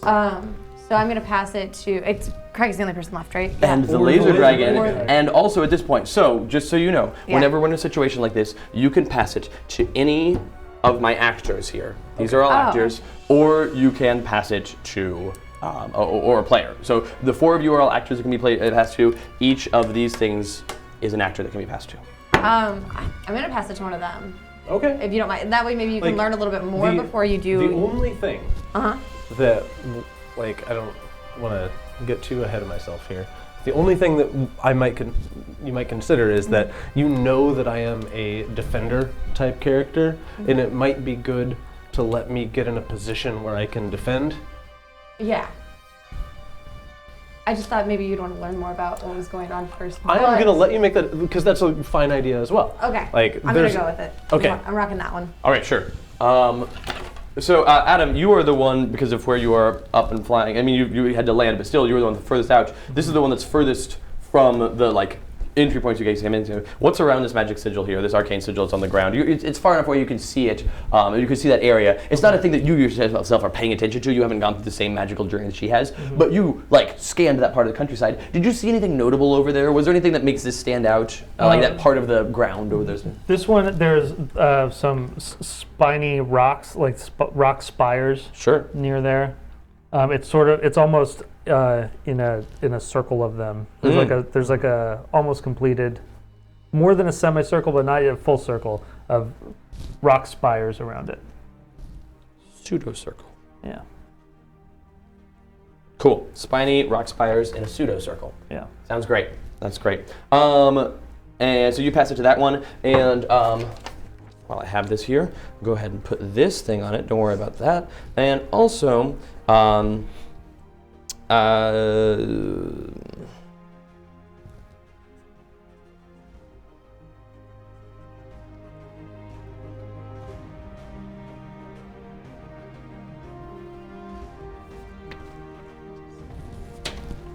so the only thing it's going to, so you still you were looking at this circle of rock spinities just because it seemed in some way remarkable, and you just happened to be looking in that way, and you see a couple of little purple wispy things, like little tendrils of wispy energy, start circling around that area. Never mind.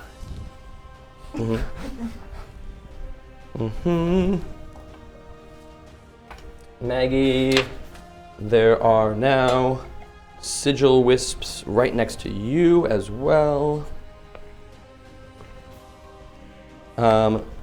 Ray, Stella Nova is the one that is closest this way, over to this side of the laser dragon. You see out of a patch of the ground a couple of little purple wispy things. Again, this is yards and yards away from you, but still a couple little purple wispy tendrils of energy come up out of the ground and start spiraling around. What's around them? What's nearby in that part of the wrecked what I'm ground? seeing is some type of light that's coming out of the ground. Okay. And it's different from the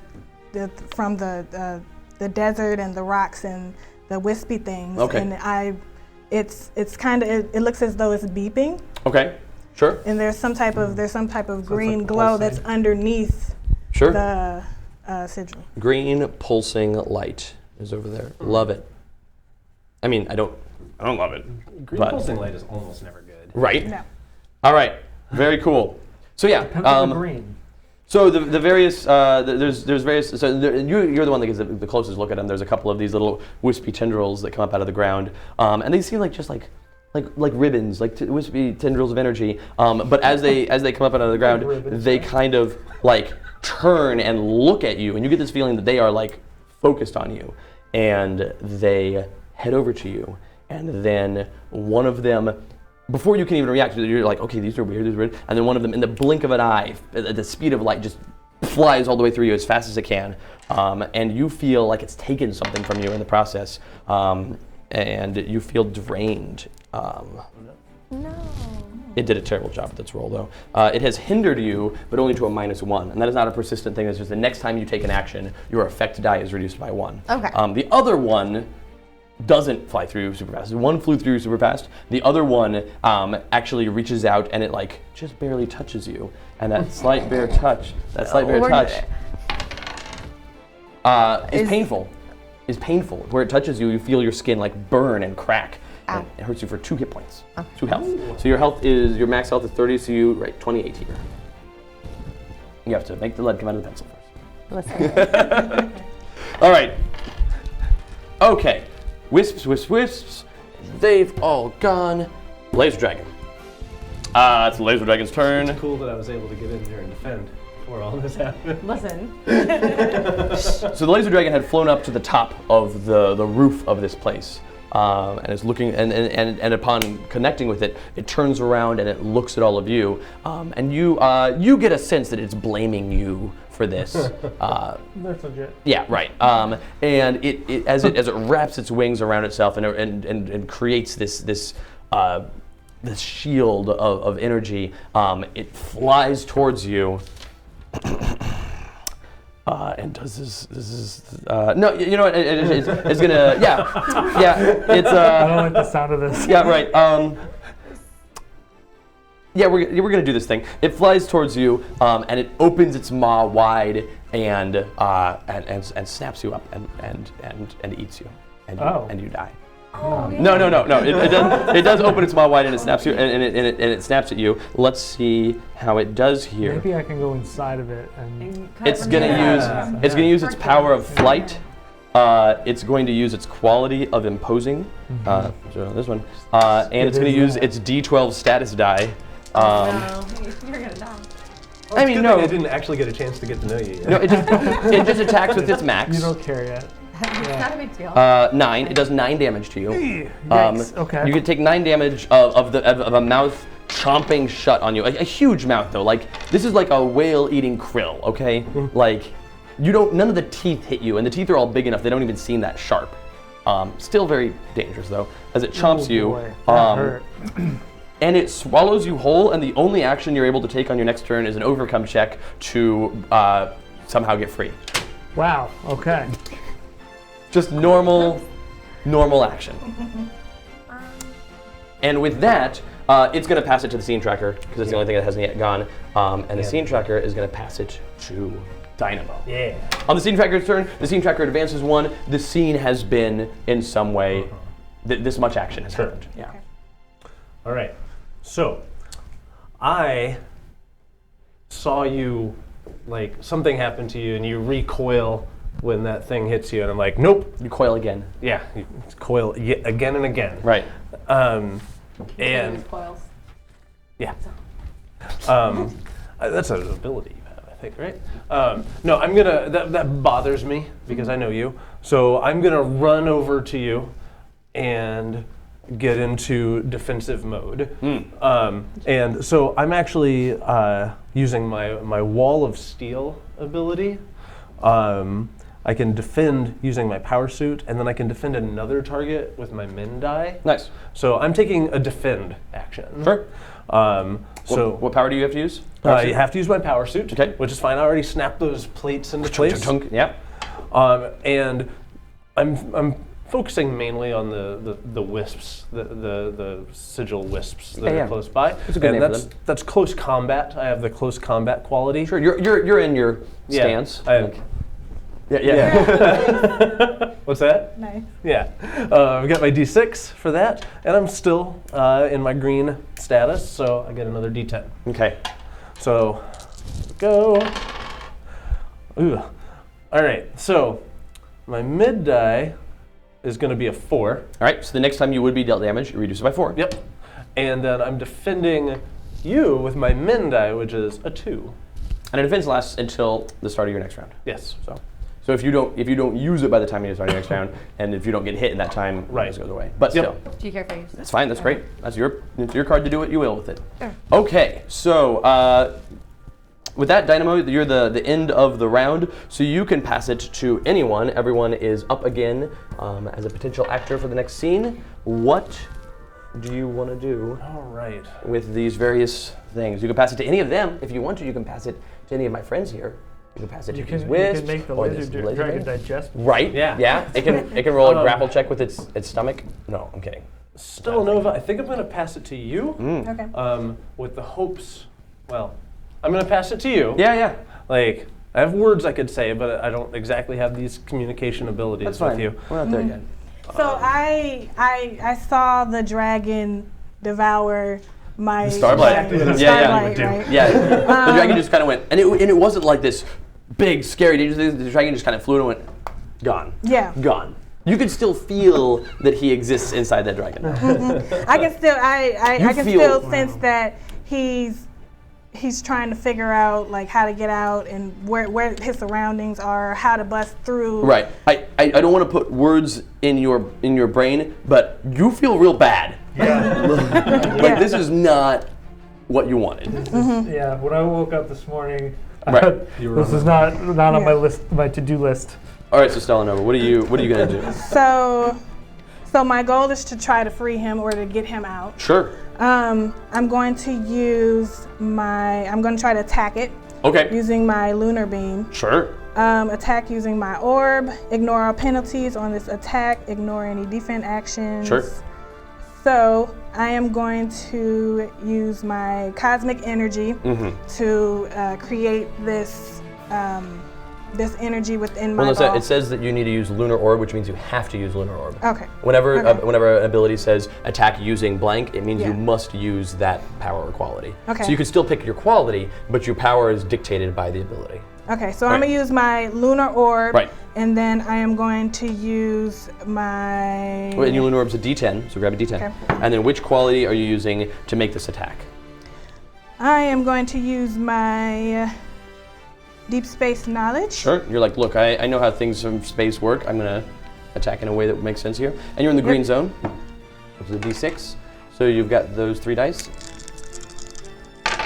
And you're making an attack here. Now, what does the lunar beam attack say? It says that you ignore all penalties. on this attack. Right. Ignore any defense actions. Great. So you roll 4, 5, and a 9. 5's your mid, so you attack for 5 damage. Okay.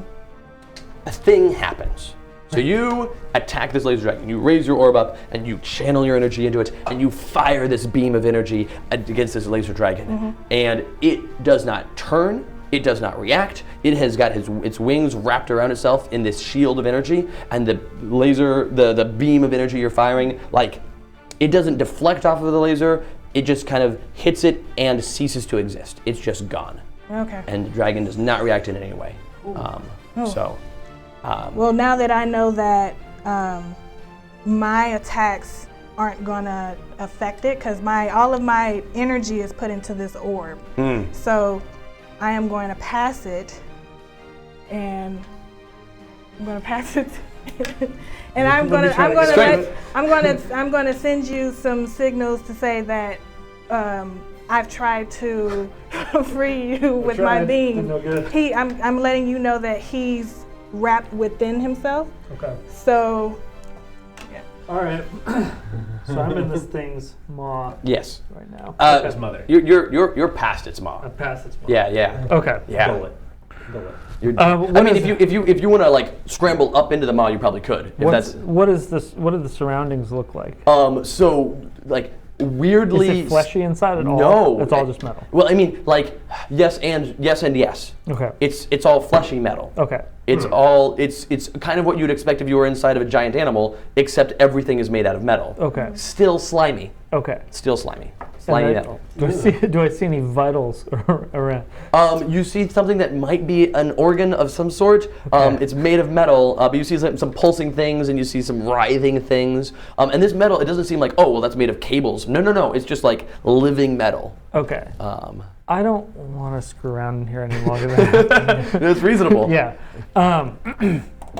So what I'm going to try and do is go up to its mouth and basically just lift it open. Yeah, just strength that and open. in order to do that, I'm going to kind of let my blight matrix take me a little bit. Sure. And so that those red veins that go up this arm are now they extend over the entire body. Sure. They go. Yeah, and you got your blight matrix already in overdrive there. Do you have a? Yeah, I have a power that's my blight matrix. Right. And I guess close combat because I'm like physically pushing it. Sure, I'm okay with that. Okay. I'm okay with that. You're and fighting your way out of this mouth. My status die is still D6. I'm in yellow though now. Oh. Yeah. One hit down to yellow. One hit. Yeah. Yeah. Okay. So what's your mid die? My mid die is 3. 3. Yeah, I rolled 4, 3, 3. Great. A 3. You may fail. Yeah. Or you may succeed with a major twist. Either one's fine by me. Yeah, I'm totally going to succeed with a major twist. That is great. I want to get out of here. That is fantastic. Twists are more interesting to me than failure. So. Right. So this major twist. Do you have a particular principle that you want to draw on here? If not, I have some options for you. No, go ahead. Okay, that's fine. None of these super fit right now. So. You don't feel like they do, but I feel like they do. Okay. So I'm going to invoke it anyway. So you get up there and you grab the edge of the maw and you're like trying to force it open. And this isn't even like you're going to force this open, my mouth open, to get out. No, you're like force it open, Yeah. So you can get out. Enough of it. You're like just like get that lip out of the way. Unfortunately, it's made out of metal. Who made this thing? And as you're like pulling away at it, the voice inside your head and that now runs across your entire body booms at you. What are you doing? You can't leave. And you ignore it, you fight through it, you're gonna succeed, you manage to get yourself out and you tear yourself out. And as you do, your sword, like you let go of your sword and let your sword go into your body. As you fall out of its mouth, your sword comes back into your hand. You feel your hand close around the sword. Your arm is a sword wielding arm now. If you wanted to like pick up a thing, no, it's a sword arm now. And the voice booms, you have to fight. You have to fight. You have to fight. Okay, I guess I have to fight. You feel like you are, like that is... All right. Like, I am not going to dictate any of your actions, but the voice is going to continue booming in your head. Okay. Like I'm not taking control of your character, but other than to say your arm is a sword arm, like sword. This is not going away. No, right. Okay. All right. Who do you want to pass it to? Well, I am going to. As long as, since I've defended, yes, I need to go after this stuff now. That's the only thing that I'm going to say. Yeah. Okay. I'm gonna pass it to Violet Heart. Yeah. All right. I'm gonna rage ribbons. Oh, tell me about your rage ribbons. So rage ribbons is one of my attacks. Attack up to 3 targets using telekinesis, applying your min die against each. As you can see, my character has ribbons that come out of her hair, and like from other ribbons places. of rage. Of rage. Right. Yeah. Naturally. So those ribbons are going to attack the orbs. So I can attack 2 of them with my min. And so I have to thanks. You're attacking the wisps? Yeah. Yeah. So telekinesis D6 and magical lore. Sure. Yeah. That makes Okay. sense. Yeah, you're using your magical lore. And I'm still in the green. Yep. So D. Here you go. So it says min. using your min against each, which is a 2. Yeah. It's actually a 1 because you were drained. Yeah, because it's only defend when they hit me, right? Yeah, the defend is plus 2 damage, but you have a drained -1, and so that drained -1 is now gone, you've shaken off the They're effects, at 9 but you now. have a -1. No, that's not how that works. Oh, sorry. Don't assume. So your attack is an attack of just 1 against both of them. They're Okay. going to both succeed. However, they're both minions. Whenever a minion rolls its defense, it rolls its die. So these are both D10 minions. If they attack with that die. If they defend, they defend. If they are attacked, they defend by rolling their die. If they roll lower than the number that they were attacked with, so if you'd attacked with a 2 and it rolled a 1, it would survive. I mean, it would be destroyed. If you beat its save, it would be destroyed and it would go away. But instead, these are going to roll and they're going to succeed because they have to get 1 or higher. Yeah.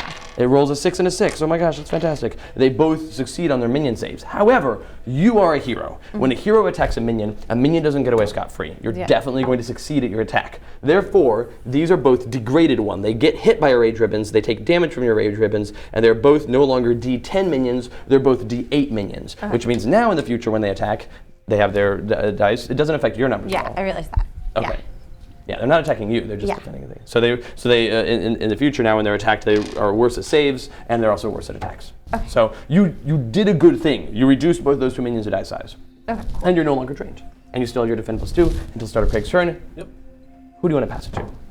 You have to go after them. Don't still. pass it to me. So yeah, we'll start it with our sigil then. All right, pass it to the sigil. So the two little friends that are there are each going to attack you. One of you is going to get attacked by each one. So you get attacked by this one, and it deals you 5 damage, but you have a defend of 2, so you only take 3. And this one attacks you, and it attacks you for 2. You don't take any damage because it swipes at you, and it go ahead. Oh no, continue. I was going to say it's because it attacks by just like reaching out and like lightly touching you, and that touch burns and kills. Okay. You manage to you see one reaching for her, and you manage to shove her back, which is your defend, so that it only barely touches her. Then another one goes for you, and it swipes through you, and it just like goes through some of the plating, but doesn't get into you on the inside of the plating. So you're fine. So here's the question that I have, based on what I've observed here. Sure. And this matters mechanically, which is why I'm asking. I have damage reduction based on the type of damage that it is. I can reduce both physical and energy damage in different ways. Right. Do I know if... Well, this is not physical damage, nor is it energy damage. Okay. It is. It's close to energy damage, but it's not energy damage either. So energy damage would be like laser. If the laser dragon like swings its wing through you, that would be energy damage certainly. But this is something more arcane than that. Okay. But, cool. But you take none of it anyway because of your defense. Right. So it's going to pass it to these guys. There's no one around them. I'm sure that's fine. Don't worry about that. It's going to pass it to these guys. There's no one near them. They're just hanging out over there near the pulsing green light. That pulsing green light is killer. They love that. Scene tracker. Ba-boom. We are into the yellow zone, and with that, the laser dragon, as you slip out of its mouth, the laser dragon is furious at you two. For no reason. It's not like you did anything, but it wants to leave. It can't leave. You two are the ones that are there. You two are off on the side. You're like on the edge of the circle. You're more in the midst of the circle. And it is, in fact, going to do that thing I threatened Craig with, where it's one of its wings is going to swing out and it's just going to drag its lightsaber-like pinions through the two of you. I'm sure it's fine. It's probably not a big deal. So we're going to do that. It uses its flight, which is a D12. It's going to use its ranged combat. Wait, hold on. No, it's going to use its cosmic energy, which is a D12. Sorry. It's going to use its ranged combat, which is a D8. And it's going to use its status die, which is a D12.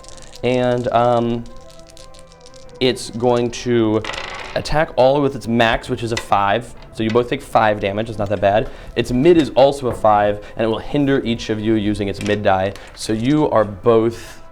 I will write some cards up for you.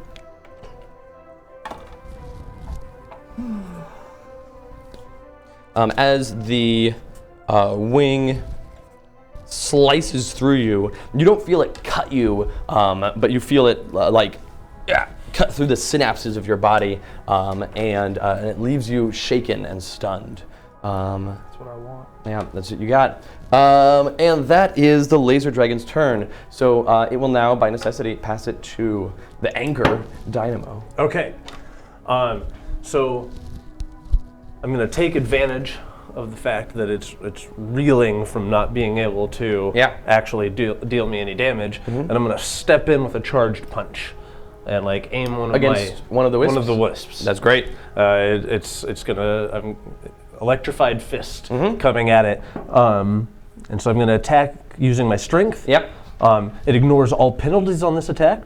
It ignores any defend actions, and it cannot be affected by reactions. That's great. That's fantastic. Yeah, it's really good. So my strength is a d6, which is not as great. And close combat, which is also a d6, still not as great. And you're in the yellow zone. Everyone is in the yellow zone. The scene tracker has pushed into the yellow zone as the scene itself has now progressed to bad enough. There's now wisps going from each of these sigils. The dragon itself is tearing into the ground around you. All right. The scene itself is So I'm into a d8 rather than a d10. All right. Okay. Making this attack. Which number do you use, it says? It's just my mid. I attack using my strength. But my mid is a 5. Excellent. So it is a d8 minion. Okay. It rolls against your 5. And it rolls a 6. Oh, you gotta be kidding me. I am not kidding you. I am for serious. So you punch it, and it definitely reels, but it is not destroyed. Oh, curses. So with that as the end of the round, you can pass it to somebody new. As the scene progresses into the yellow zone, you all feel that the laser dragon, like, it flew up to the top and it tried to escape, and it couldn't hit that wall, and it came back down. And then it glowered at all of you, and it snapped you up and ate you, and then it like swung its wings at the wall, at this invisible wall, and like tried to fly out, and it couldn't. And it tried to fly out the other side, and it couldn't. And then it came back and looked at you all, and it swung a wing through you two, and then it tried to fly straight up, and it hit this invisible wall, and it came back down. And it's just screaming and bellowing and furious this entire time. Any time that it is not specifically doing a thing, it is clawing at the air around it. Okay. So, who do you want to pass it to? I'm gonna pass it back. I'm gonna pass it back to you, Violet Heart. Okay. Okay. I guess I think I'm gonna rage room it again. I'm kind of thinking that the laser dragon is more of a problem than the arcane sigils because like we can get in, it just can't get out, right? So it's not like we want to take it down those necessarily yet anyways. So I think that I'm gonna leave. I'm gonna leave and I'm gonna go into to try and, I don't know. He's so big, I don't know if Heartstorm is gonna work. Heartstorm is when I attack with Zesty Blood. Oh, you're gonna try to use the dagger on Yeah, the laser but dragon. that's a dragon. I don't know if that's gonna work. I mean, it's definitely, like I said, it's flying around and flying around, and it's swooping low to trying to see if it can fly under whatever's keeping it out, and it doesn't work. But on one of those swoops, you could probably get close enough to hook it with the dagger. Yeah, I think I'm gonna try because obviously whatever magic or whatever she's using isn't working, and I can tell that. Right, you saw her blast at it, and it did nothing. Yeah. So yeah, I think that I'm gonna try. I'm gonna attack using Heartstorm, which is attack with Zesty Blood using my max die. So you're pouring all of your heart energy into your dagger. Yeah. Cool, normal stuff. My good energy. Okay, so Zesty Blood is a D10. Zesty Blood is in fact a D10. And I think I'm gonna use Magical Lore. Yeah, I'm gonna use Magical Lore, which is also a D10. Sure. And then I'm a D8 now. You are in that zone, yes.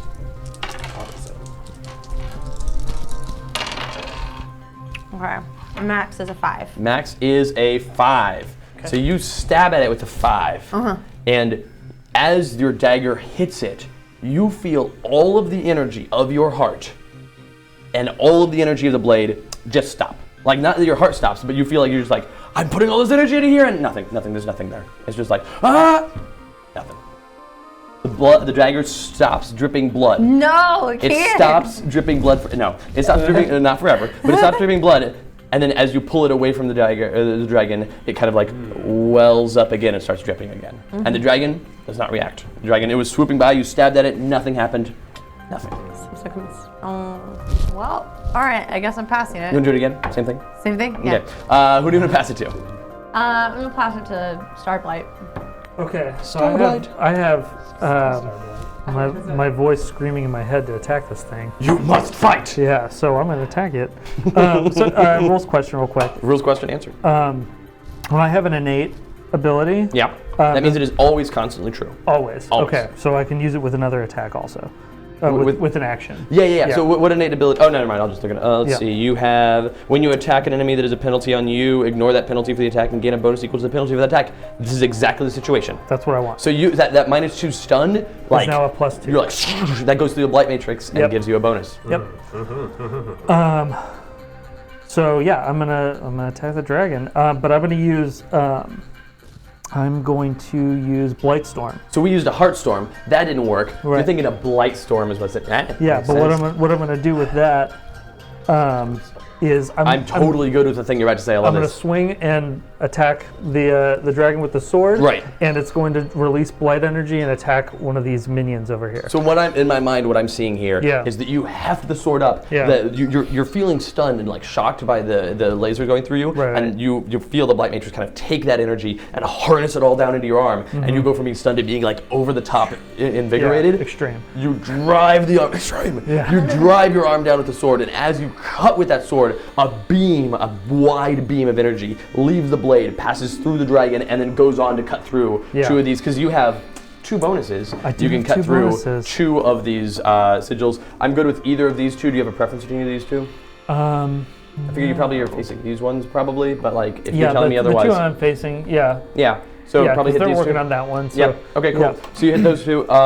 So it splits off into 2. Like that. And you apply a different bonus each attack. So you'll first get to attack.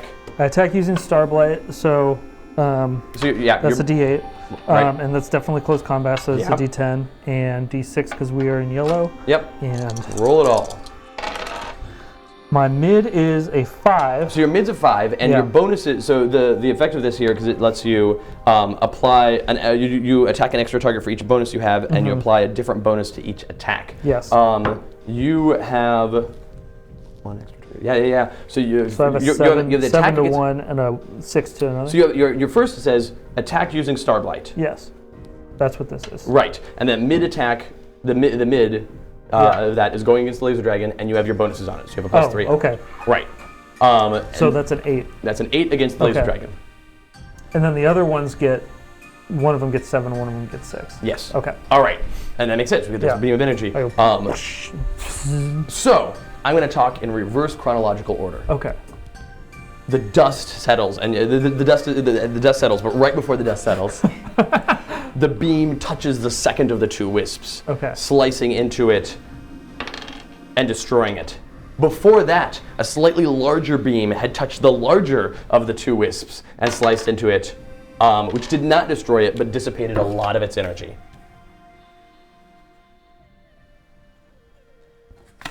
But before that even, the beam had passed through the dragon to no effect whatsoever. It cut straight through the core of the dragon. It cut through its wings, it cut through its body, and it cut out the other side through its wings. It even caught the tip of its tail as it passed on by. And it just passed harmlessly through, like the dragon wasn't even there, or perhaps the beam of energy wasn't, except that you saw it terminate in those wisps and have a notable effect. You would, for a moment, believe the dragon was entirely fake, a hologram, except you'd been inside it. Yeah. You know that this is a real dragon. You felt its maw around you, and you saw its organs. Something's weird here. Okay. Anyway, you kill one and hurt another. Yeah. All right. I'm happy with that. And the stunned effect is gone. Your blight matrix ate it up. Yeah. Who do you want to pass it to? Violet Heart is gone. Starblight is gone. Stella Nova has not gone. Dynamo has not gone. Do you still want to wait until? At this point, I wouldn't mind moving back into a defense role. So going before them. Okay, let's go with Dynamo. Okay.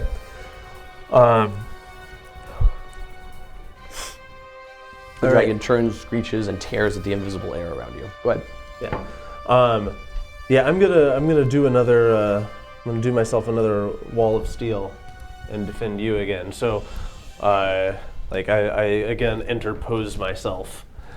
So I'm gonna use my power suit. Sure. It's a D10.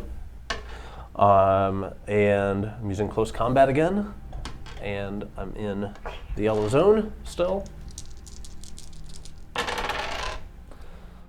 Oh, very nice. So I'm going to defend myself 8 and you 5. Wow. really good. Yeah, I finally rolled well. The curse is lifted. Don't say that, man. Now it's gone. The curse is back. All right.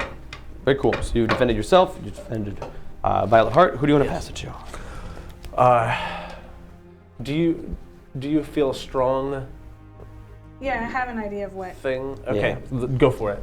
So, I'm watching all of them try to attack the laser dragon Right. to no avail. So, You would never try such a thing. of course not. Even though Not I already again, did. anyways. Again. Yeah. But as I'm sitting back watching, I'm noticing that the dragon wants to get out, and it's only defending itself when we go after it. But other than that, it's just wisping at the air and trying to go in different directions. So I'm going to try to attack. And from watching you, I saw that the sigils is possibly what is keeping the dragon encased. So I'm going to try to attack one of the sigils.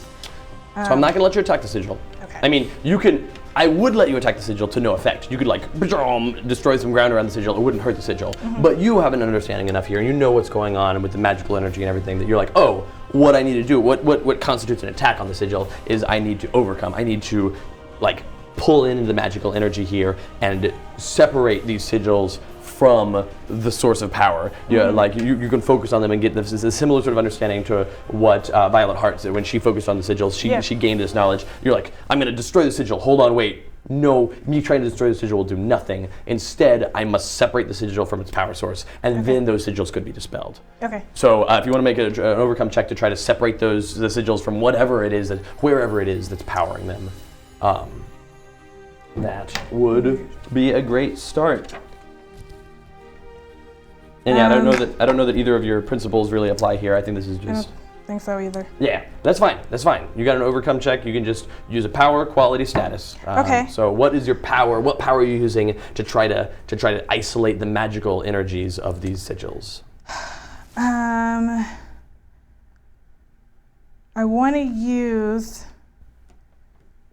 my cosmic energy. Sure. You're going to pull energy down from the stars and harness it, and wrap it around yourselves, and in order to isolate these arcane markings.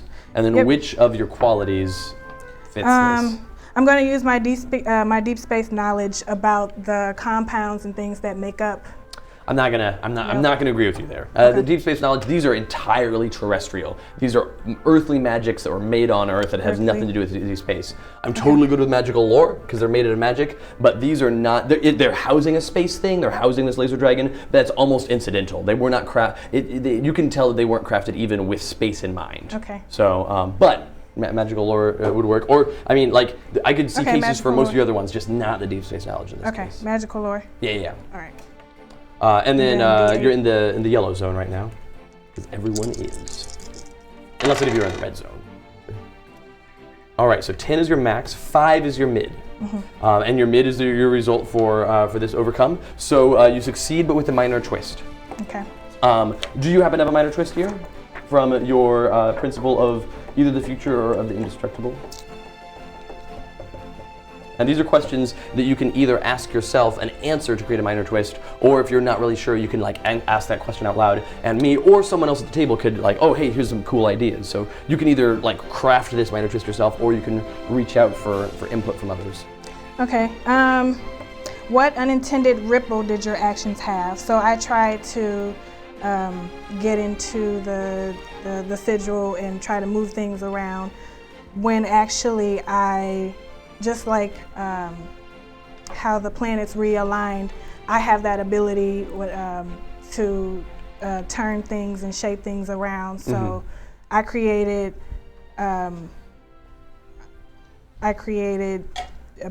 something more defense around the sigils. Oh, okay, sure. That was a different direction than I thought you were going, but I like that. Okay, fantastic. So the first thing you do, you absolutely succeed. You'll never, the minor twist can't take away your success. So you reach out, you bring your cosmic energy down, and you're like, no, stop whatever this is that's powering these things. And in fact, you feel this barrier like shudder as all 3 of the sigils are cut off from their power source. They still operate, they're still working, they're still, like the dragon, you see that after that happens, you see the dragon swing at the air and get stopped by something. But there's no longer, the 2 of you very strongly feel, there's no longer this energy that's pouring into these sigils. They're finite in nature now. However, in the process of doing so, the one sigil, and this happens for all 3 sigils that you dropped this power source, however, the one that you were focusing your energy on over here, there's also now like this visible bubble of cosmic energy around that sigil. That sigil is somehow defended, that you're like, okay, I'm gonna isolate you from everything, and you do, and it breaks the power source, but you also isolate it from you and your allies too. So it is independently defended, but that could be overcome. All right, excellent. I believe all 4 of you have gone now, so you must pass it to one of these things. Your choice. Let's pass it to sigils. All right, which one? The one that is further from everyone, the one that is close to these 2, or the one that's right by you? The one that's further. The one that's further, excellent. So there's the one wisp out there, the one remaining wisp is like, what the heck just happened? It would think, we're the sort to think things like that. But turns out it's a wisp. And it is going to blindly attack, and it does the same sort of thing to these 2 that it to you that it did to those 2, that it kind of like just snakes out and just barely pokes you. And as it touches you, you feel the blight matrix around you like recoil and run from it, and that hurts, and you take 4 damage. Okay, all right, okay. All right. These 2 are going to each attack one of you. Be lost. The one that you punched is going to touch at you, and you take 4 damage. I do not. Very nice. And the one that has been bothering you this whole time is going to keep pestering you, and you would take 8 damage. And I am defended by 5, so 3. You only take 3. God. Yeah. It's a good thing I'm here. Right. And now there's 2 over here. How are we doing here? These are gone. There's 2 that are over here by you, and one of them is going to do the thing that you're aware happened earlier. That these wisps can make themselves as light, and it just flies through you. And as it flies through you, you feel it take something from you. In fact, you feel it take a lot from you, quite a lot indeed. Where did I put my book? Yeah, that's what I thought. Jeez. It drains. Oh, this is gone. It drains the energy from you as it passes through you, and you feel like that part of you has left. And then the other one is just going to reach out and touch you, and as it does, oh man, that the thing that this is made of, it was in some way defending a thing that was keeping in this cosmic entity, and as it touches you, you feel the parts of you that are cosmic like disintegrate. You're all cosmic. You take 9 damage. Yeah. You didn't need that, did you? I did not. All right. What's your health at? Is it the first damage 23. you've taken? No, it's the second. 23? Yep. Okay, you're fine. Yeah, no, she has a ton of hit points in the first place. She has a health of 37 normally. Oh, yeah. She is of the stars. All right, so that is their turns. The laser dragon has attacked the walls. In fact, it's continually attacked the walls. It's attacked you 2. It's still not free. It can't get to you 2. You guys are enough in the magical barrier that a couple times you've seen it like fly at you, and it hits the wall and like rebounds, and you're safe from the laser dragon. So it turns from you 2, and it goes back to the center where there's still the remnants of the egg, the broken pieces of the egg lying there, and it flies up as high as it can and smashes down into the ground and starts clawing and swinging at the ground with its laser wings and with its feet, and starts rending a hole, burrowing into the ground. It's going to get out one way or another. Okay. So. To go through the world. Yeah. So it does that thing. Oh, and that, by the way, the scene tracker progresses itself. The laser dragon doing that progresses the scene tracker as well. Okay. So that seems good for it, but not you. That's the end of the initiative thing, and now a terrible, terrible thing happens, you guys. Yeah, this is where you don't let them go last. This is the thing that happens. It's the scene tracker's turn. It's going to wake up as will everything else. And the scene tracker can't pass it to itself, because you can't ever pass the initiative back to yourself. So the scene tracker's here, and it can't pass it to itself. It could pass it to any of you four, or it could pass it to one of these things, and we're just going to reverse the order. It passes it to a laser dragon, which burrows into the earth. The scene tracker then gets passed to from the laser dragon, it burrows into the earth. As it burrows into the earth, we are into the red zone. Everyone is driven into the red zone as the world itself begins to crack, and you can feel the rumble of the ground. And then it's going to stop. So we completely screwed up, and the world's gonna die on our first session. Oh, this is great. I mean, there are worse things. I mean, you can do character creation again then, right? Then we have to start all over. Yeah. The arcane sigils are not yet passed to, because I'm gonna hang on to my good stuff. So I've got the laser dragon and the scene tracker's already gone. The arcane sigils are still up, and after that, it's going to pass to you, Violet Heart. Cool. Because That's exactly what I wanted. as the scene tracker passes, the thing the scene itself feels is what the world needs now is maybe a little bit of magic. Got you. Maybe. Well, yeah, hopefully. So, oh man, I'm thinking No that pressure, but like, there's only two dots left in the scene tracker yeah. here. So. Nope, I was thinking that. Just thinking just that thing. Just curious.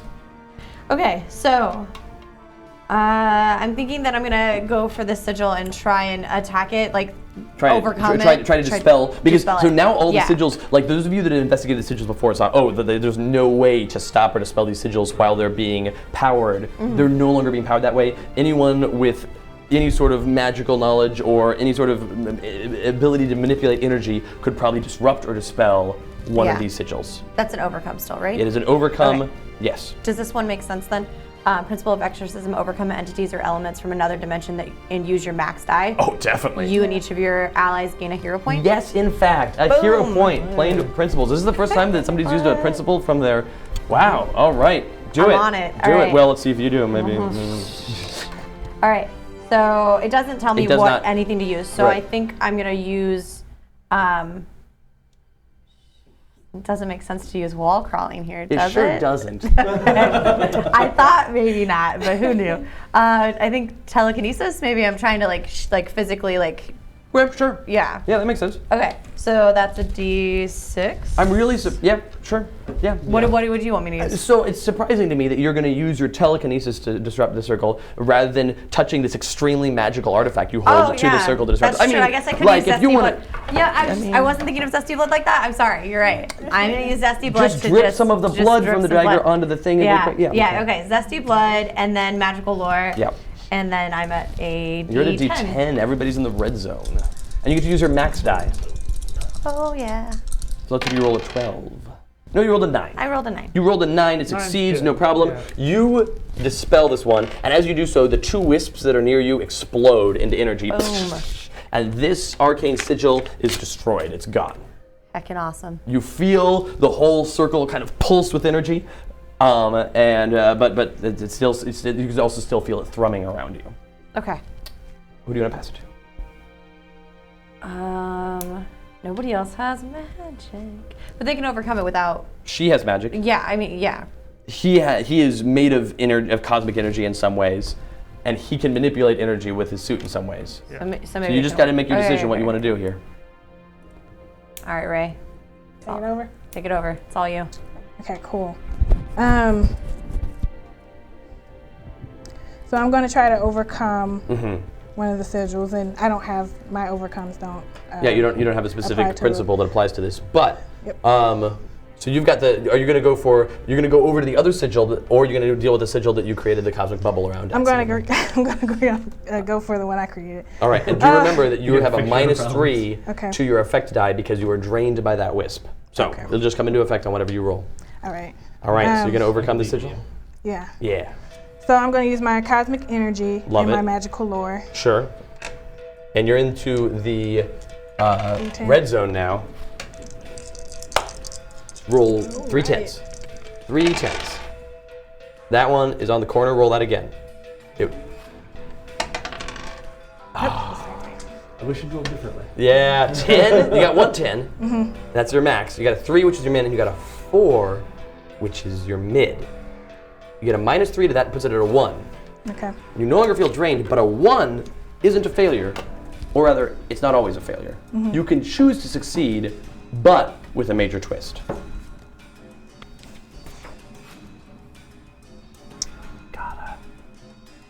Major twists are 5. Who gets hurt other than you as a result of taking damage? Given the option, I always do. Threaten the future. Yes. Oh, sorry. That is a quick point. Maggie did get you get a hero point for everybody. So on the front of your character sheet, in the bottom left corner, there's a thing that says hero points. Flip it, front of your character sheet, where your art is. The thing that says hero points this issue, and go ahead and mark off one of those bubbles. What does that mean? I'll talk about it at the end of the session. Okay. I'm not going to interrupt this action any more than I have to. Okay. Do you have a major twist that applies here, or do you want to just let it? You could let it fail. I don't want to let it fail. Twists are interesting. What are your twist options? What ripple effect now threatens the future as you know it, and who gets hurt? Who gets hurt other than you as a result of you not being able to take damage? What's your health at? You guys are close, right? It doesn't have to be one of us Oh, that that's gets true. hurt. Could be. That's true. Does that track? Oh, that is okay. No, that's fine. Population of some Just could be- southwestern town. I practice. Yeah. Like they're It's not a alive. major twist. Yeah. I decide. Yeah. Do you also come up with major twists? Oh yes. If you don't have one, you can always pass it to the GM, and the GM will happily create a major twist. I don't know if you want that. But I mean, it's I totally was the like- thing you can do. You know him. Come on. It'll be interesting. Yes. Yes. All right. So I'm going to pull a little bit from your principles here because that's exciting and interesting. And so you reach out and you reach your cosmic energy and your magical knowledge into this the sigil, and you're able to get rid of that shield that you created for the sigil. So you reach into it and you dispel the shield. You're like, this is fine. I made this shield. It's easy for me to dispel it. And that's what you had to get rid of the shield before you could deal with the sigil. So you do the thing. You wipe that shield away. The sigil is now bare. And you wipe that sigil away just like carelessly. It's trivial. Like this is a thing that you're made out of this energy. It's no big deal to gather up this cosmic energy that's wrapped around the sigil and throw it off to the side where it could perhaps fly across the path of one of your compatriots and drive them into the ground. And you rolled a 10, a 4, and a 6, and Adam, you're going to take 10 damage. Oh my god. Ooh. You're not out, are you? No. A wave of cosmic energy, of a casual dispelling of a bubble, passes over you and robs you of your strength in some ways. I am not doing good though. No, that's true. Tell you what. I really enjoy that one of the themes of this session is that Stella Nova just doesn't get life. Like doesn't get like beings. It makes sense. Who do you want to pass it to? You can pass it to one of these sigils, or you can pass it to one of those two, I guess. I'll just say, I'm still defending.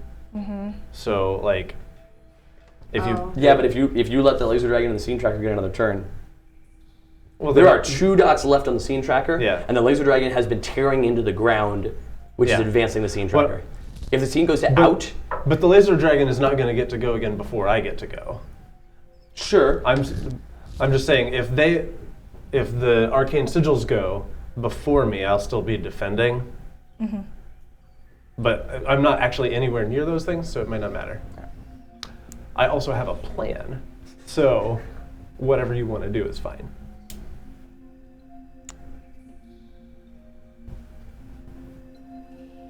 Throw it to me. Hold on. This defense plus 5 went away when you got hit and reduced. Oh, does it? Yeah. Oh, When yeah. it I goes thought until the start of your next turn or the next time.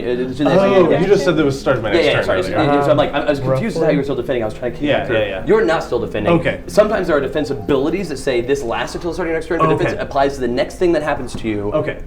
But it doesn't last infinitely. It just lasts one round. Okay. Cool.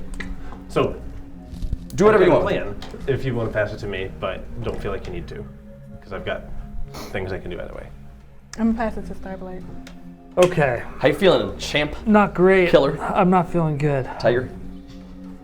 Scout? Captain. Okay, so I need to fight against what this voice is telling me right now. You must fight. Yeah. Fight or die. Because I feel like it's fight and die right now. Yeah, that's true.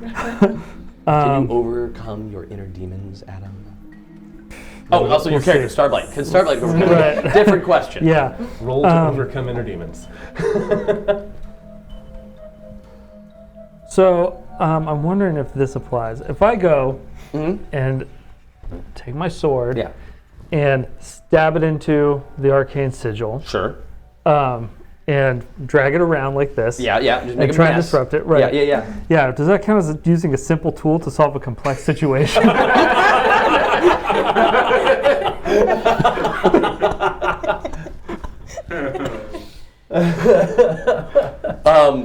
Yes, but only if while you're doing it you scream, "I fight the Earth!" Deal. You have to. Deal. Your demons demand something of you. The voice demands something. Okay, so I'm going to overcome it against a challenge that involves use a simple tool to solve a complex situation and overcome action. And I use my max die, That's great. and everyone gains a hero point. Nice. So I'm going to use my Starblight, which is my weapon. Your simple tool. Yeah, that's my simple tool. What is your quality?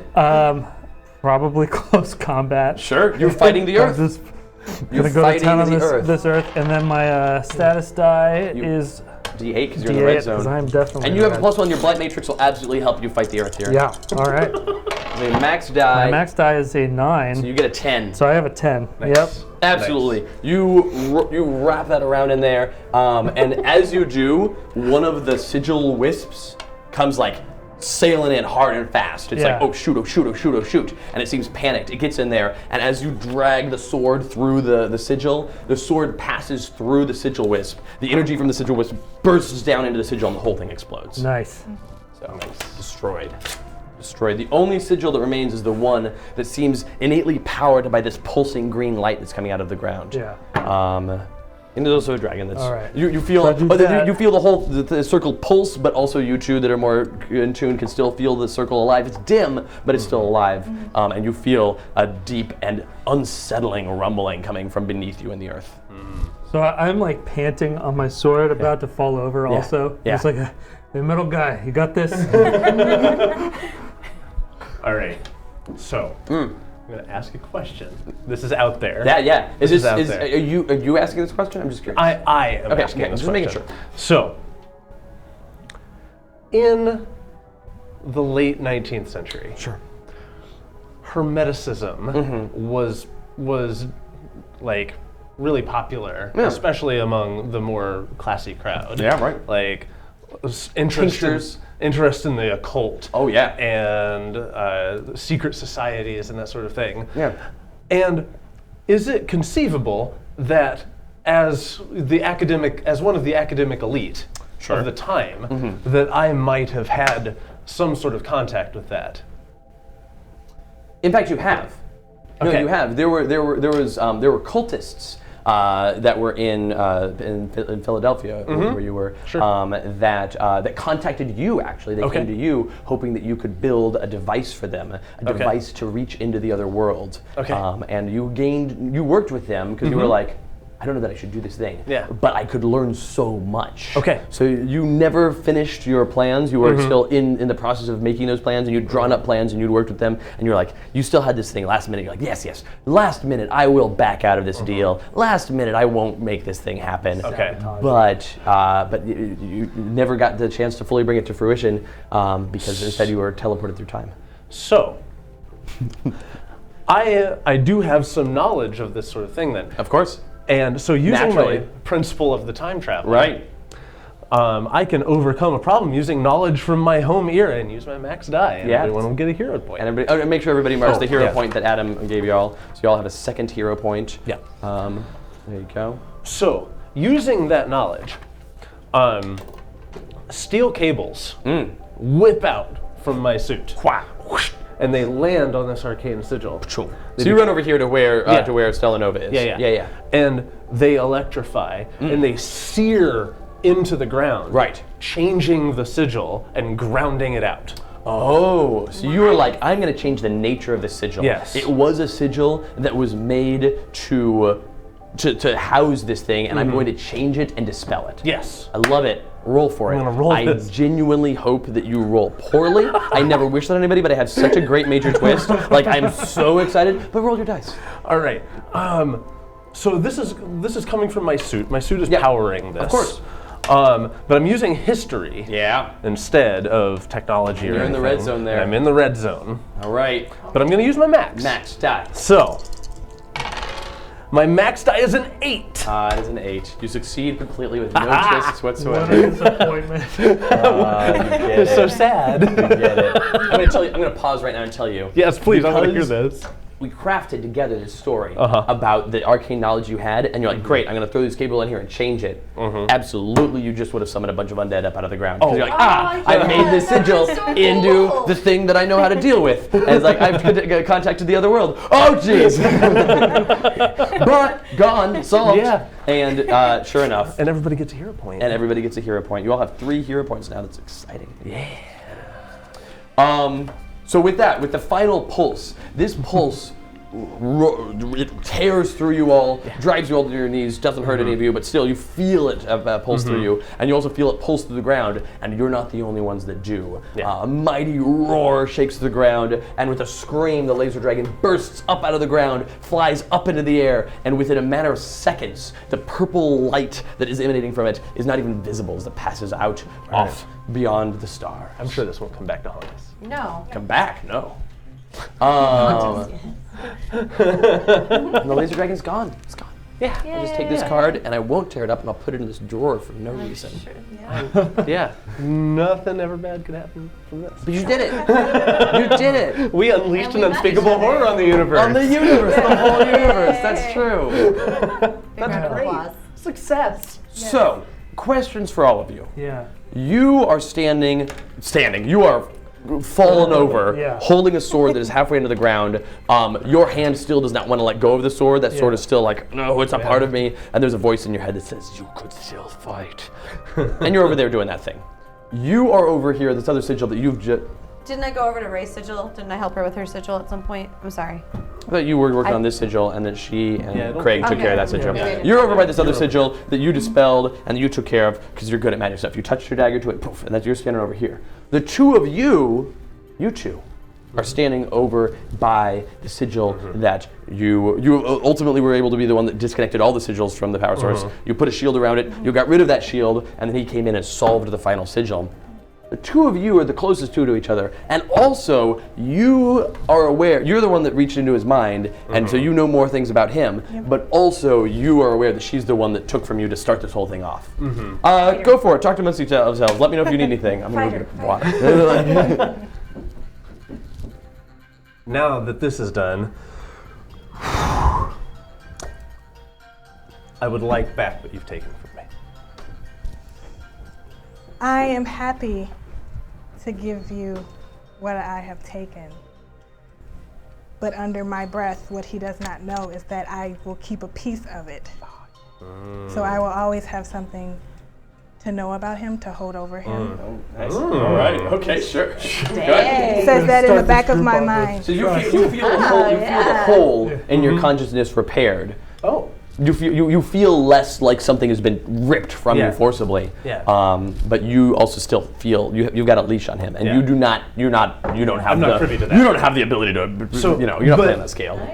To my mind, and so because And also, of that, like, to be fair, she looks really strange. You've seen strange things here. She looks very unworldly to you. Yeah. So you have some semblance of this is not something that I'm used to dealing with. Right. And so when I feel that happen, wow, I asked you nicely, and you gave me what I asked for. You gave me back my rightful property. Yeah.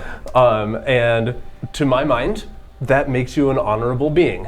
And so now, thank you very much. You're welcome. I'm going to go see to my friend. Okay. I don't know exactly what the hell that thing was, but I know whatever's inside of me wants me to fight it. Fight. And now I also know it's out there. Yeah. You know it was a laser dragon. Well, I know. Yeah, I don't know exactly what that means. You're the only one that has heard that name, though. Yeah. It calls it a laser dragon, which I'm sure you could probably figure out is a dragon with lasers. I like that you say it calls it a laser dragon. Yeah. What? Don't ask me. So I am an incredibly analytical person. Yeah. Like it says so right on my character sheet. That would not have gone unnoticed when you say that. Oh, when I said it's I telling mean, do you me. want to say something about it, or do you Wait, want so I'm walking over to you to make sure you're okay, but I kind of like you don't look immediately in danger. No, I'm serious. My hair's still fabulous. I just like touched a dagger to the ground. Was like, boom, gone. And so I stop and like.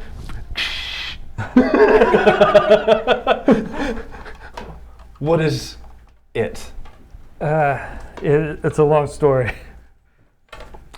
Basically, I got something inside of me that tells me things. My friend, I think you might need to see someone about this. Well, right now I need to see a doctor. I think that is correct. Yeah, that fight is for another day. You don't happen to have any Band-Aids in that walking tank of yours? I am really good at like what's the term when you heal a wound by like burning it. Cauterizing it, that's the word. I'm good. I can cauterize wounds like that. I'm okay. Just touch it right back here. Electrical cauterization. Well, I've also got like a wood burning stove on my back. No, I'm all right. I'll just walk it off. I don't know if any of you can do anything to heal me up because I'm in real bad shape. Let's maybe not ask the guy with lightning fists. So, are the four of you? Are you gonna talk amongst each other? Or you're not. You're barely allies at all. Right. Yeah. I mean, this didn't start off great. I feel like we ought to. I want to know who you are and where you came from. Let's go with that. I think the better question is who you are and where you came from. We came from here. You came from space. Because there was something wrong here that she figured out. But And obviously, there was something wrong that we sensed from space. So we're in the right place. And one thing I noticed is that we all contributed to defeating this one, defeating the dragon. So I can sense that, and I can tell that you all are trustworthy.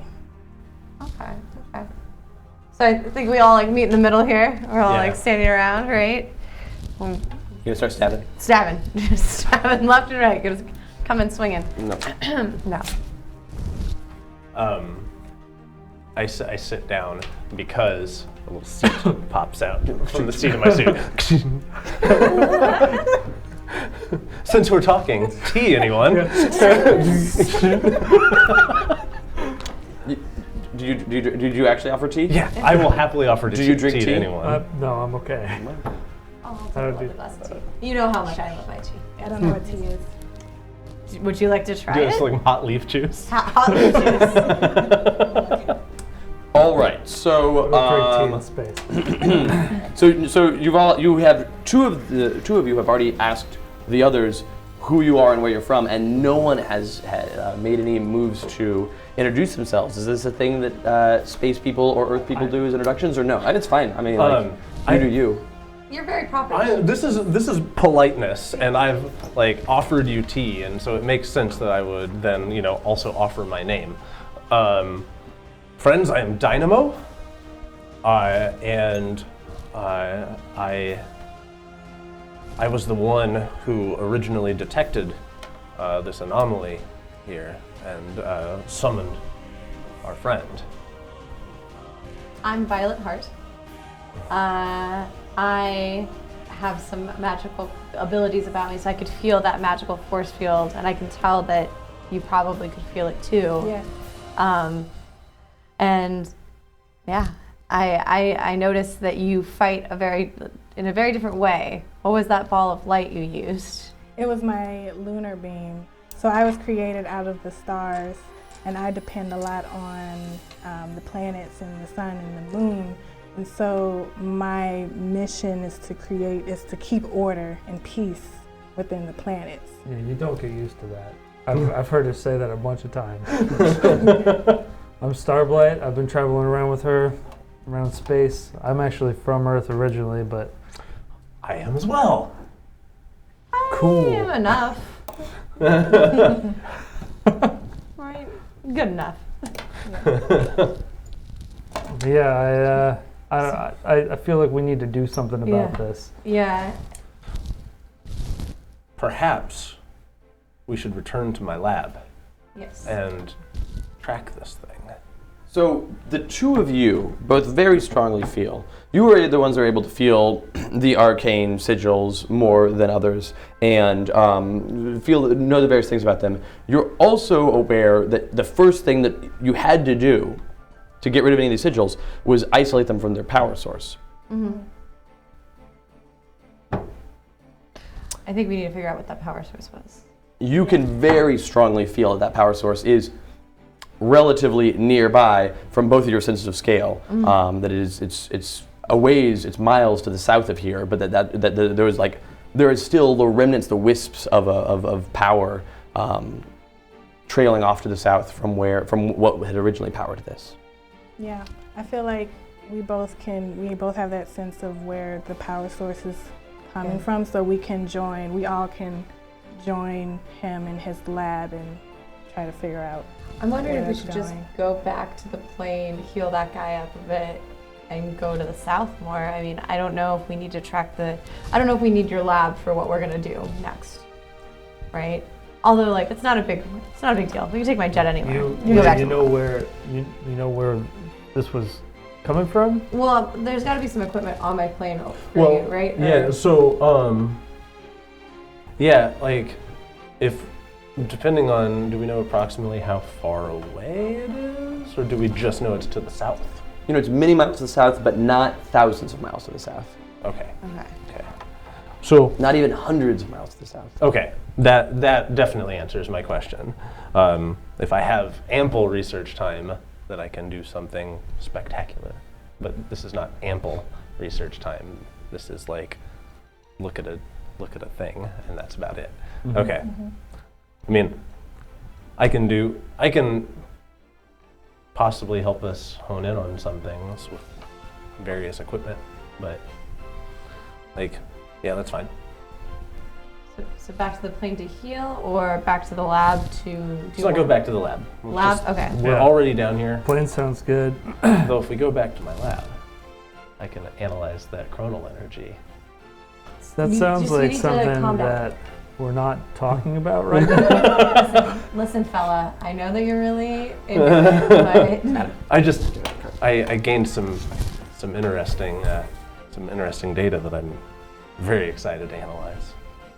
All right, so you guys go get back on the plane. Yeah. On that plane, is this a self-flying plane? You got to fly Yes, yourself? Yeah, yeah. of course, naturally. Naturally. Right. Yeah. You got a self-flying plane, and the two of you are able to feel and trace these tendrils of energy. So while the two of you do so, you get in some reports from your bots, and also, if you want to, you can try to help Starblight heal himself with the various facilities that are on the plane. Yeah. Or you can leave him to his own devices. I can do that. I don't really have any particular ability, like special ability that might help with that, but I can try. Okay. Um, Whatever you can do. So here's what I'll just give you. Like, yeah, if you guys are. So here's my question, Yeah. Craig. Yes. Are you willing to devote all of your time and attention to trying to help in any way? Because like a lot of Starblight is more machine than man now. Like Okay. Starblight is a fairly cyborgish sort of person now. Oh, that's intriguing. right. I didn't realize it was cyborgy. Yeah, he's made of It's metal. a He's different got- type of cyborg, but Right. yeah. Yeah. Okay. Yeah. So well, you that's could- intriguing. I'm Right. not like clockwork and gears. Are you startled when he gets out of the suit? Like, did either of you realize that he was a person in a suit, or like? It seems like a person in a suit to me. Okay. Is that Like, and that's the thing that Yeah, you would probably. you would know Yeah. because you've been Yeah. inside his head. So okay, Yeah. just curious. So my point is, are you willing to devote all of your time and effort here in this plane to helping him out, or do you feel the need to check in on this chronal anomaly that you learned about that was in Texas? Either way, it's fine by me, but one or the other. so if this were not a minor twist as a result of one of my principles, Yeah. I would say I would help you out. Yeah. But this is like one of the core aspects of my Right. being that we're talking about here. Makes sense. It's just a minor twist, so you're able to help Yeah. out a little bit, Yeah. but you're still pretty distracted. Yeah. As a result, between the stuff that you can find on board, the stuff that he can help with, and the stuff that you can do in terms of like drawing power and like getting yourself back together, reabsorbing some of your blight matrix, you can recover up to the top of the yellow zone. Okay. With that, Um, that's quite a few hit points. Everybody else can recover just the time in the plane you can recover up to the top of the current zone you are currently in. health-wise? I'm already at the top. Oh, you're already at the top of your zone. Then you go to the top of the next zone. I didn't take any damage. Yeah. There you go. I'm sitting here at 3 hit points. My character is built around not taking taking damage, damage, though. All right. Okay. So you. So we're gonna wrap up here. Except I'm not gonna wrap up here. I'm gonna wrap up in a few minutes. Yeah. You follow the trails to an industrial, well-built area just outside of Mexico City that is destroyed. This is not destroyed. You can tell upon approaching it. This is not destroyed because of recent destruction. This has been destroyed for some time. In fact, you two and even you are able to tell. This was destroyed during the Oblivion event. This is leftover destruction from that the world is still recovering and will be recovering for a long time, not forever. There's some areas that are just like, it's going to take a long time to bring this area back. Yeah. Better off in other places, tell you what though. But as you approach, you see you see from the plane, and you two are like feeling the chronal, the magical energy as you're getting closer, and you're pretty distracted with looking at the chronal anomalies that you just covered earlier. Looping on these like vacuum tube. Like, So it's surprising to everyone when in fact it is Starblight who is the first one that notices by looking out the window this image that's coming up on the main screen now. Not that thing. Laser dragon. Oh no! Not again. But you notice that there is this, you notice this building and you're like, oh hey, it's probably the big building with the giant glowing arcane sigil, both on the side of it and also in the sky overhead. Hey guys, there it is. I found it. You're able to land roughly this far away from it, kicking up a storm of newspapers and debris, and make your way towards that tall building that storms are whipping around. It's actually like a nice normal day where you are, like where you've landed, like totally nice weather. But as you get closer and closer, you're getting sucked into the storms that are raging around this building. Okay. And we'll go ahead and leave. I've had a chance to put my suit back on, right? Yeah. You put your suit on before you exit the plane. Okay, good. Wow. All right. Seems intense. Cool. I did not expect to be that close to death. I don't know. It would Yeah. have been really interesting if like we'd all just died in the character creation, right? Like. No. Something else would have happened. Oh, really? Yep. Okay. I don't know what you're talking about. I took no damage. Yeah. If we run out of time. You didn't get swallowed by a dragon. Don't remind him, Yeah. because then he'll just throw more damage at us. Also, you didn't do anything to the dragon either. That's true. Nobody else did either. You would have taken some tried. damage when the laser dragon flew through the core of the earth. Yeah, You would have probably. taken some damage. Yeah, maybe a little. Yeah. Yeah. I'm gonna The guess. core, is that even important? Seems like the least. Like, we don't even eat the Don't apple quit your core. teacher. Yeah, Like, it's not important. We I just throw can't it away. see the Listen, core I of just my put daily pretty pictures life. on the internet. I don't know what you're talking about. So, various things. So you each got 3 hero points. Let's talk about that first. So there's like there's like micro leveling and there's macro leveling. Okay. Leveling is not really a thing in this game, but there's different parts of advancement. To zoom out to the 1,000-yard stance, if you want to advance your character by means you want like if you want to change your character in some notable way, at the end of any arc, like 6-issue arc, you can be like, hey, I want to change my character. I picked up this item and I want to incorporate that item into part of the build of my character. You can do so by doing like little tweaks to your character, by essentially backing up through your character creation process and changing out some abilities, making some different decisions, so going back to some of those branch points and coming forward again.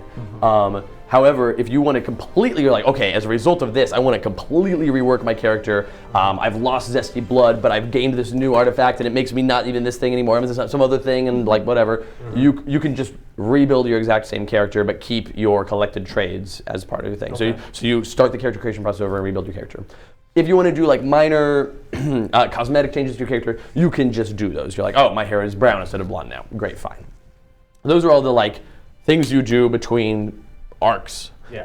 At the end of an arc of 6 issues, you collect all 6 issues into a collected trade, and that goes into your into your collected trades list. A thing that we did not use that probably could have helped in this session, but we didn't do it, is that you can always invoke your collected trades once per session. We didn't do it this session, and that's fine. It all worked out very nicely anyway. But going forward, is the thing that you're aware of is that your collected trades can be invoked once per session each, which way you can mark them off. And when you do, you can either maximize one die in a die pool. So if you had rolled these 3 dice and you're like, hey, I do that thing. Oh no, I rolled a 2, a 3, and an 8, and I'm going to use my mid die for this. Well, fine, I'll take one of these d10s, maximize it using my collected trade, and explain a little bit why. Well, in my backstory, a similar thing like this happened, and because of that thing like this, which you make up on the spot, you don't have to like quote line and verse to me. I make that into a d10. Now I take my mid. My mid's a 10. Awesome. Great. Way better result. So you can do that. The other thing you can do with a collected trade is mark it off to create a bit of story fiction, to create a bit of story canon even, where you're like, hey, here's a situation. There's this thing that's here. Oh, do I see a thing on the ground that can help me? Or do I know something about this? If you want to add something that just really doesn't have any way of fitting, that you were wanting to add in here and I don't intend it anyway, great. You can mark it off. We'll talk about it. We'll make sure the parameters work and it becomes part of the story. Okay, so those are the ways the collected trades can be added on. Now, we don't get another collected trade until the end of 6 issues. Like I said, 6 issues to collect them. At the end of each issue, we name and number that issue and add it to your back issues section. And that is the way that we're going to build all 6 of those up to getting a collected trade. So let's go ahead and do that now. So as a group, what do we want to call this issue? Is there a name of a book here? I know that we talked about, like, you guys aren't a party yet. Are we leading to, is this issue 1 of a 6-issue arc that will become the name of a book for you guys? We did come up with a name. Yeah, we did. It was Visitors from the Unknown. Was that what Yeah, was- I think Yeah. I think that we left unknown because it's in use already. Oh, okay. But the visitors was something that we were talking about. Yeah. So why don't you just do this? Yeah. Why don't for now you call this Visitors Number 1? Yeah. And what we'll do is when we get to the end of all 6 of these issues, if we survive that long, we then figure out what the name of the collected trade is. So like for now we've got Visitors Number 1, great. And you're going to Visitors Number 1 through 6 over the next 6 issues. And at the end, if you survive that long, you might die. At the end, you will put into your collected trade something that is like, okay, we know what the name of this team is, and therefore we know what the name of the book is, and that's going to be this, volume 1, or whatever, and that goes into your collected trade for that. Okay, great. The other thing is hero points. You've got 3 hero points each.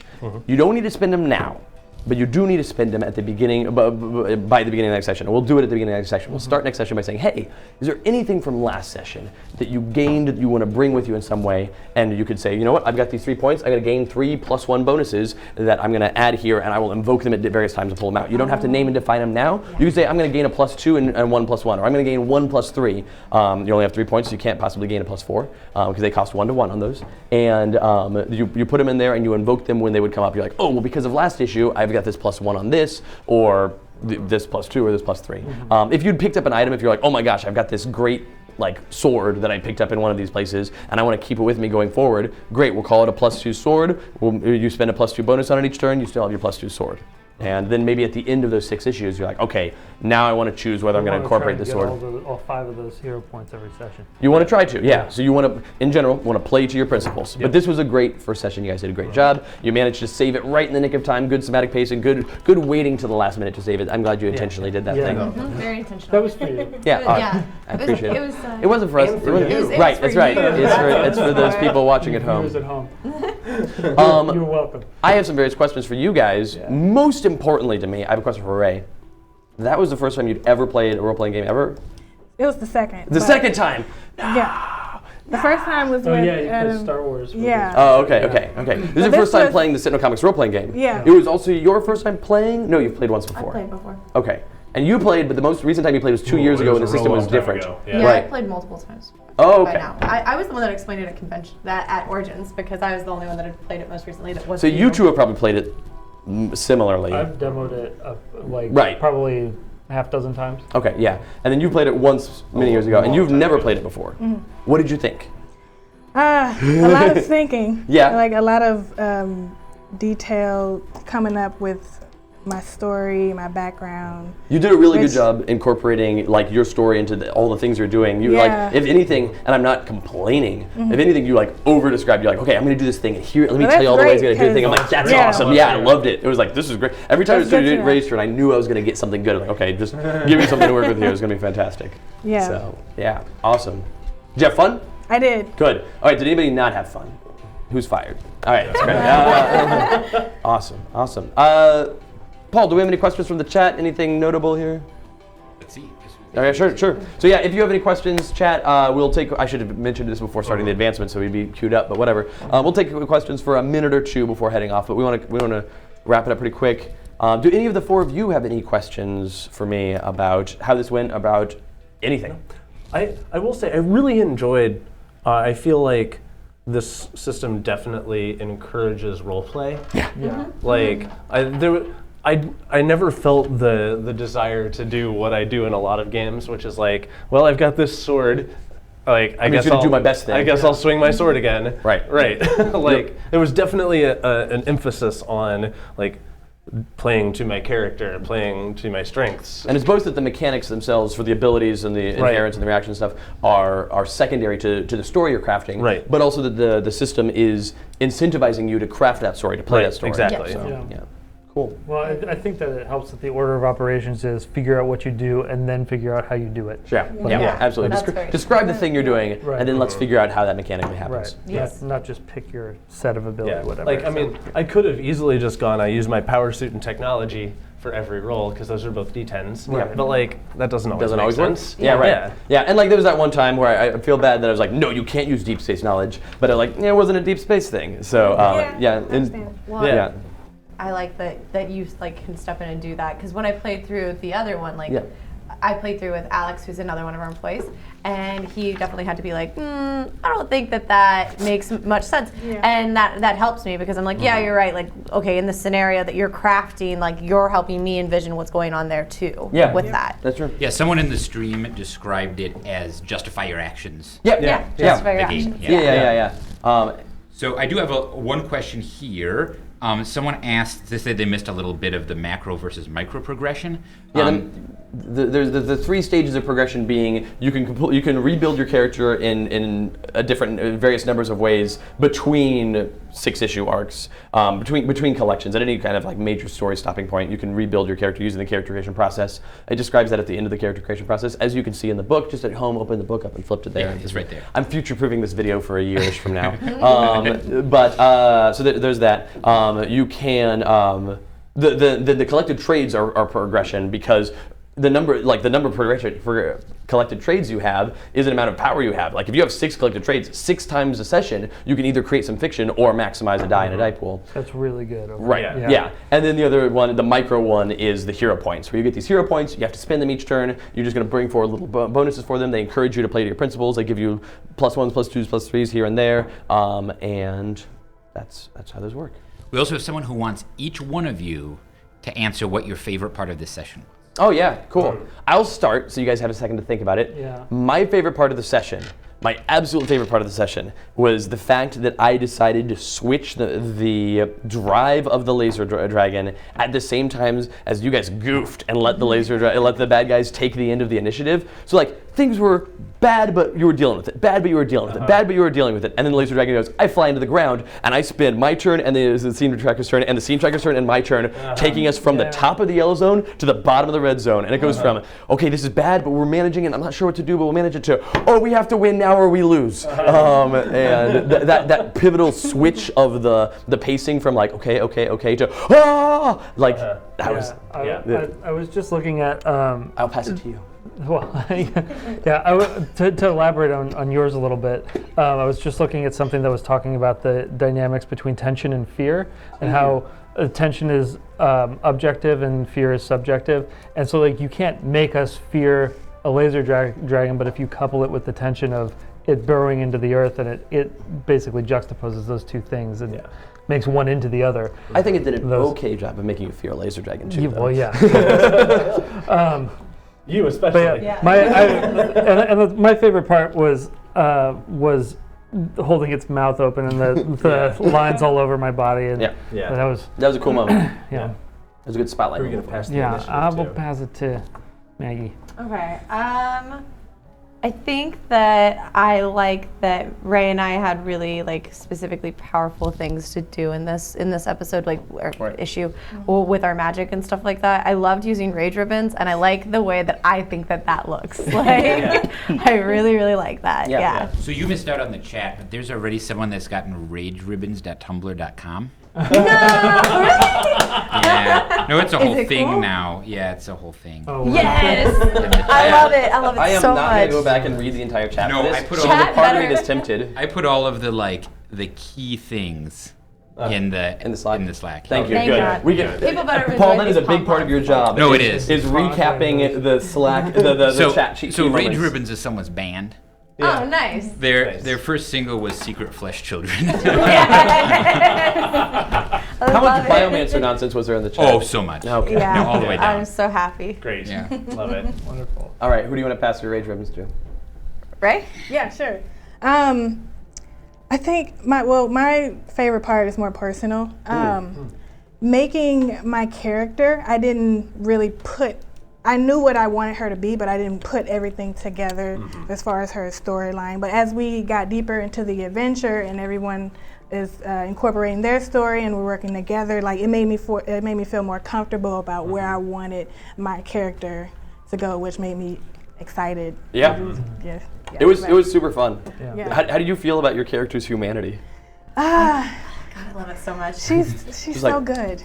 I like that not only you take something from Dynamo's mind, and then at the end when you're like, oh, I've learned now. Maybe you didn't know. Maybe you had no idea that doing so is invasive and bad. But now you have some inclination that is the case. So you give it back, but you keep a line. Yeah, You're because still I'm still. You are a superior being. Yeah. Oh, I'm gonna have fun with that. This is gonna be fun. So fun. Yeah. Gregory? So there were two things especially that I enjoyed actually. First of all, I really liked stepping into that defender role. I really feel like I built my character to be a defender, and that is exactly what I did. Yep. And it worked as expected. That's liked why it the too. two of you were not way as low as HP Right. as poor Adam, who got Right. just wrecked. You got bit by a dragon. Not a very You got strong right. character. wing swiped by it. Yeah. Yeah. Yeah. We work really well together for that Yeah, purpose. I agree. Because she can actually make things happen, and you can make sure she doesn't die when she's doing it. Excuse. he can make things happen too. Yeah. It's true. So there's a question for you specifically. Someone wants permission to cosplay as Violet Heart. Oh my God, yes. Where? Where at? Where are you gonna do it at? You don't need permission. You can just cosplay as whatever. I told them, but they specifically wanted your permission. Yeah. For you But to where are be they sure. gonna do it at? Like Gen what Con? convention? Gen Con? They need to If speak it's up. at Gen Con, then Yeah, like it's on the if you screen. have to go and see me when you do this. Nice. You have Yeah. to come up with me and we have to get a They'll photo put together. pictures. They'll put pictures on Twitter or whatever. And No, some but deal. I want Rage to see ribbons it. to Tumblr.com. Please. All right. Oh my goodness. Yeah, Gen Con. Yes, that's please great. do it. I That's love gonna it. be a quick Sweet, turnaround. sweet, You have sweet. 1 month Oh, man. to put your stuff Don't together. say that. Sorry, 6 weeks. You feel better? Yes, a little. Yeah, right. I need those 2 weeks that you left off in the Not month. even. So yeah. So you being a defender. That was the Stepping big. into that role of the defender, I really enjoy that. I also enjoy like little things that I'm discovering about my character. Like for example, that he keeps a tea kettle in his suit. I mean, you're already generating all the heat. Having a Might kegel as that's well. simple. Exactly. But like my character really is about observing like Propriety. Yeah, exactly. Like he asked very politely for his brain back. Yeah, your Manners maketh characters. mad. Yeah, exactly. All right. Fantastic. Any other questions of note in the chat, Paul? I'm sure the chat's coming fast. So Oh, someone asked if this is your first time running this game outside of the starter kit. me? Yeah. No. Do they know that I'm the one that wrote a lot of the stuff? Anyway, no. This is I have probably run this game. It's more than 20 times. It's more than 30 times. I don't think it's 100 times. Yeah. It's somewhere in the Several dozen probably. yeah, definitely. And not just the starter kit. Like you've made I've made so many games. I've run over a dozen games up just on the spot with not the amount of planning and writing. Like I feel like this is actually the one that I've put, other than the starter kit, which like that was a different sort of planning and writing. But this is the most planning and writing I put into a game of Sentinel Comics role playing game that I've run. Because the other ones that I've run, I'm like, okay, here's the deal. I ran a really great one at UK Games Expo that I made up on the spot that I was like, all right, you're in an underwater base. What do you see? And they're like, oh, I see this. I'm like, okay, sure. And like we kind of crafted it collaboratively at the table, and I had this like villain idea that shifted as they made decisions. And it was great. It was fun. It ran like 2.5 hours. And so yeah, no, by the end of the year, I'll have run this game over 100 times, no question. Oh, someone's asking how the scene tracker works. Like, if you could explain what you would do. Yeah. So we had a scene tracker that. Let's go around the scene tracker. In the meantime, someone likes Maggie's poofs. Oh my God, thank you. They're so dorky. I love it. Maggie, I'm glad that you can be Listen, here to somebody- be entertaining to people. Yeah, 'Cause that's I'm my not. only job. Cosplay stuff, and we didn't do Okay, any- we To be should've- fair, people also really like Christopher's vest, and people are wanting to buy it before. My business is not for sale. Like we would, Christopher always- like if we they did like a always like collection of Greater Than Games vests, there's some people in here that would. Hey man, we have that Redbubble store. We could start doing stuff like The that. specific question is when you check the first, is like. I'm gonna talk about the scene Yeah, tracker. yeah, just So I'm gonna explain it, and then if you have questions, we'll talk about it. So I'm gonna try a thing. This is a scene tracker. Oh, that works out great. Yeah. Oh wait, I could point to it. Nope, I can't. My hands are big enough. All right, scene tracker. You can see words coming through because I wrote it on the back of Adam's Blight Matrix card. Oh yeah, Craig, if you could just hold that for me, wouldn't it be cool if it just? Little lower. There you go. And then I let go of it in his face. That'd be a cool trick that we would have set up in advance somehow.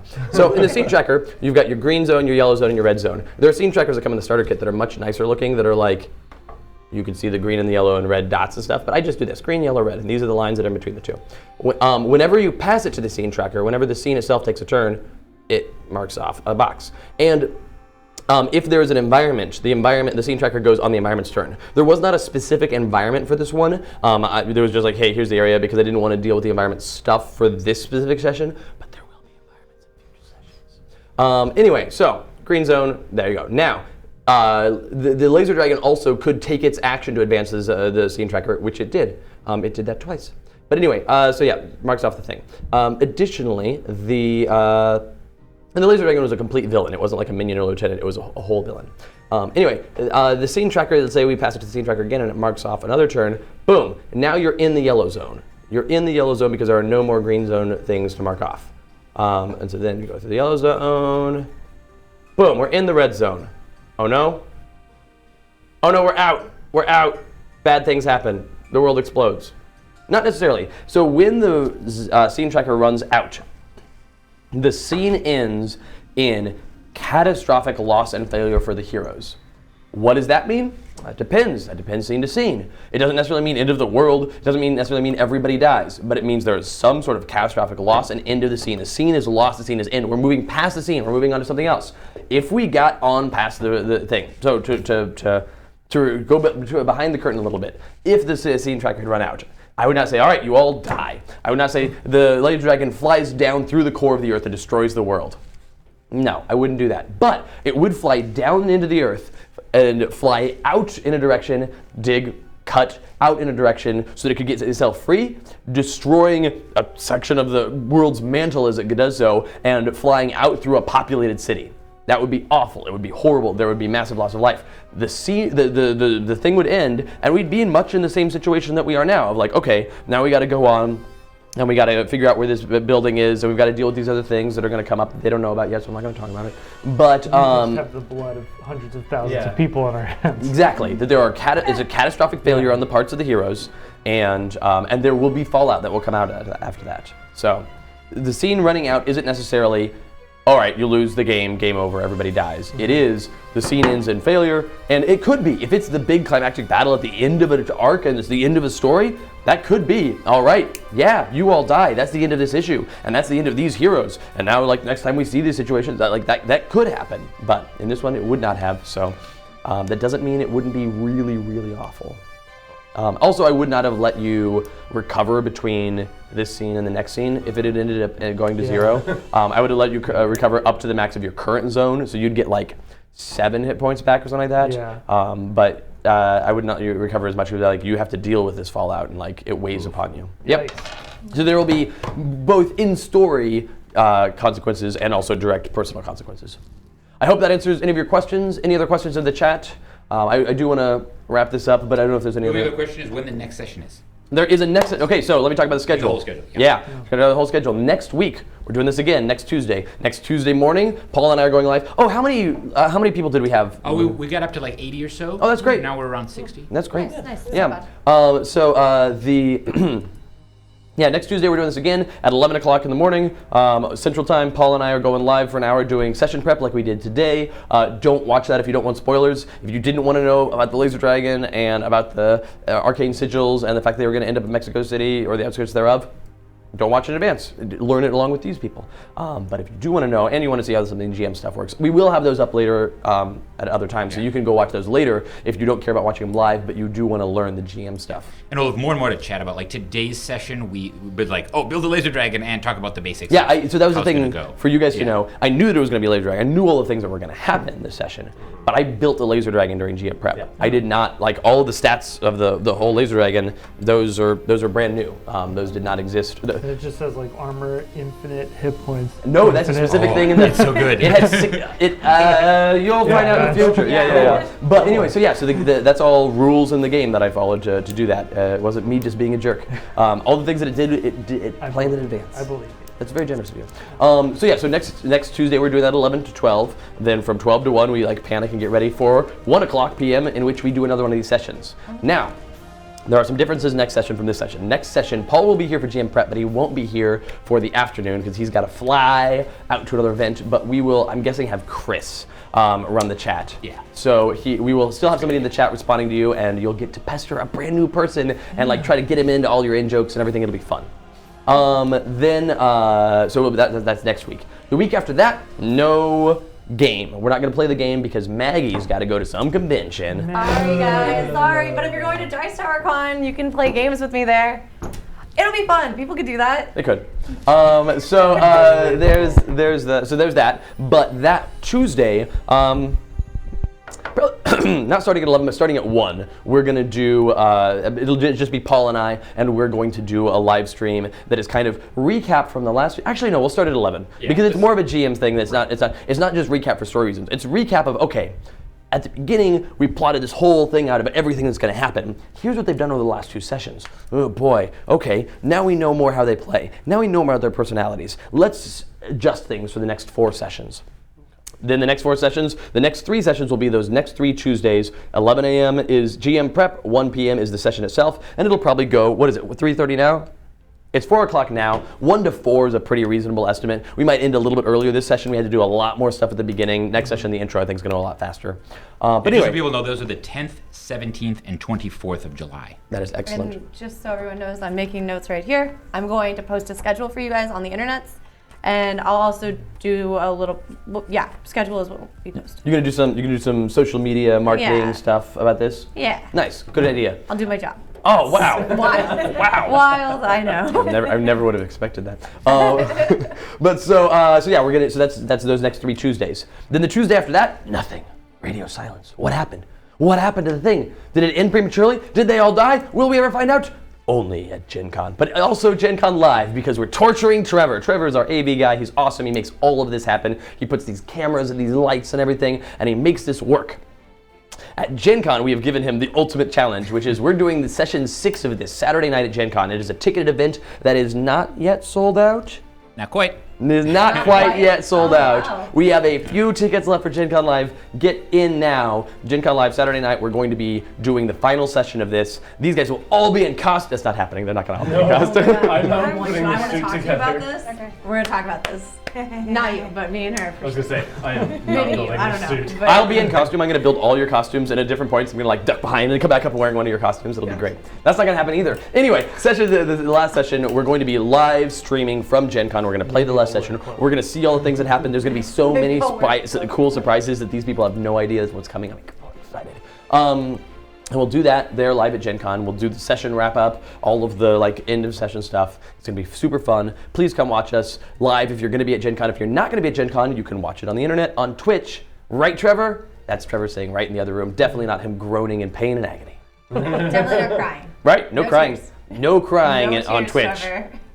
Anyway, thank you all for watching. Paul, any last questions? Any last words? Thank you so much. It's been a pleasure having you all here, and we'll see you next week for more of the same. Say bye, everybody. Bye, everybody. Bye.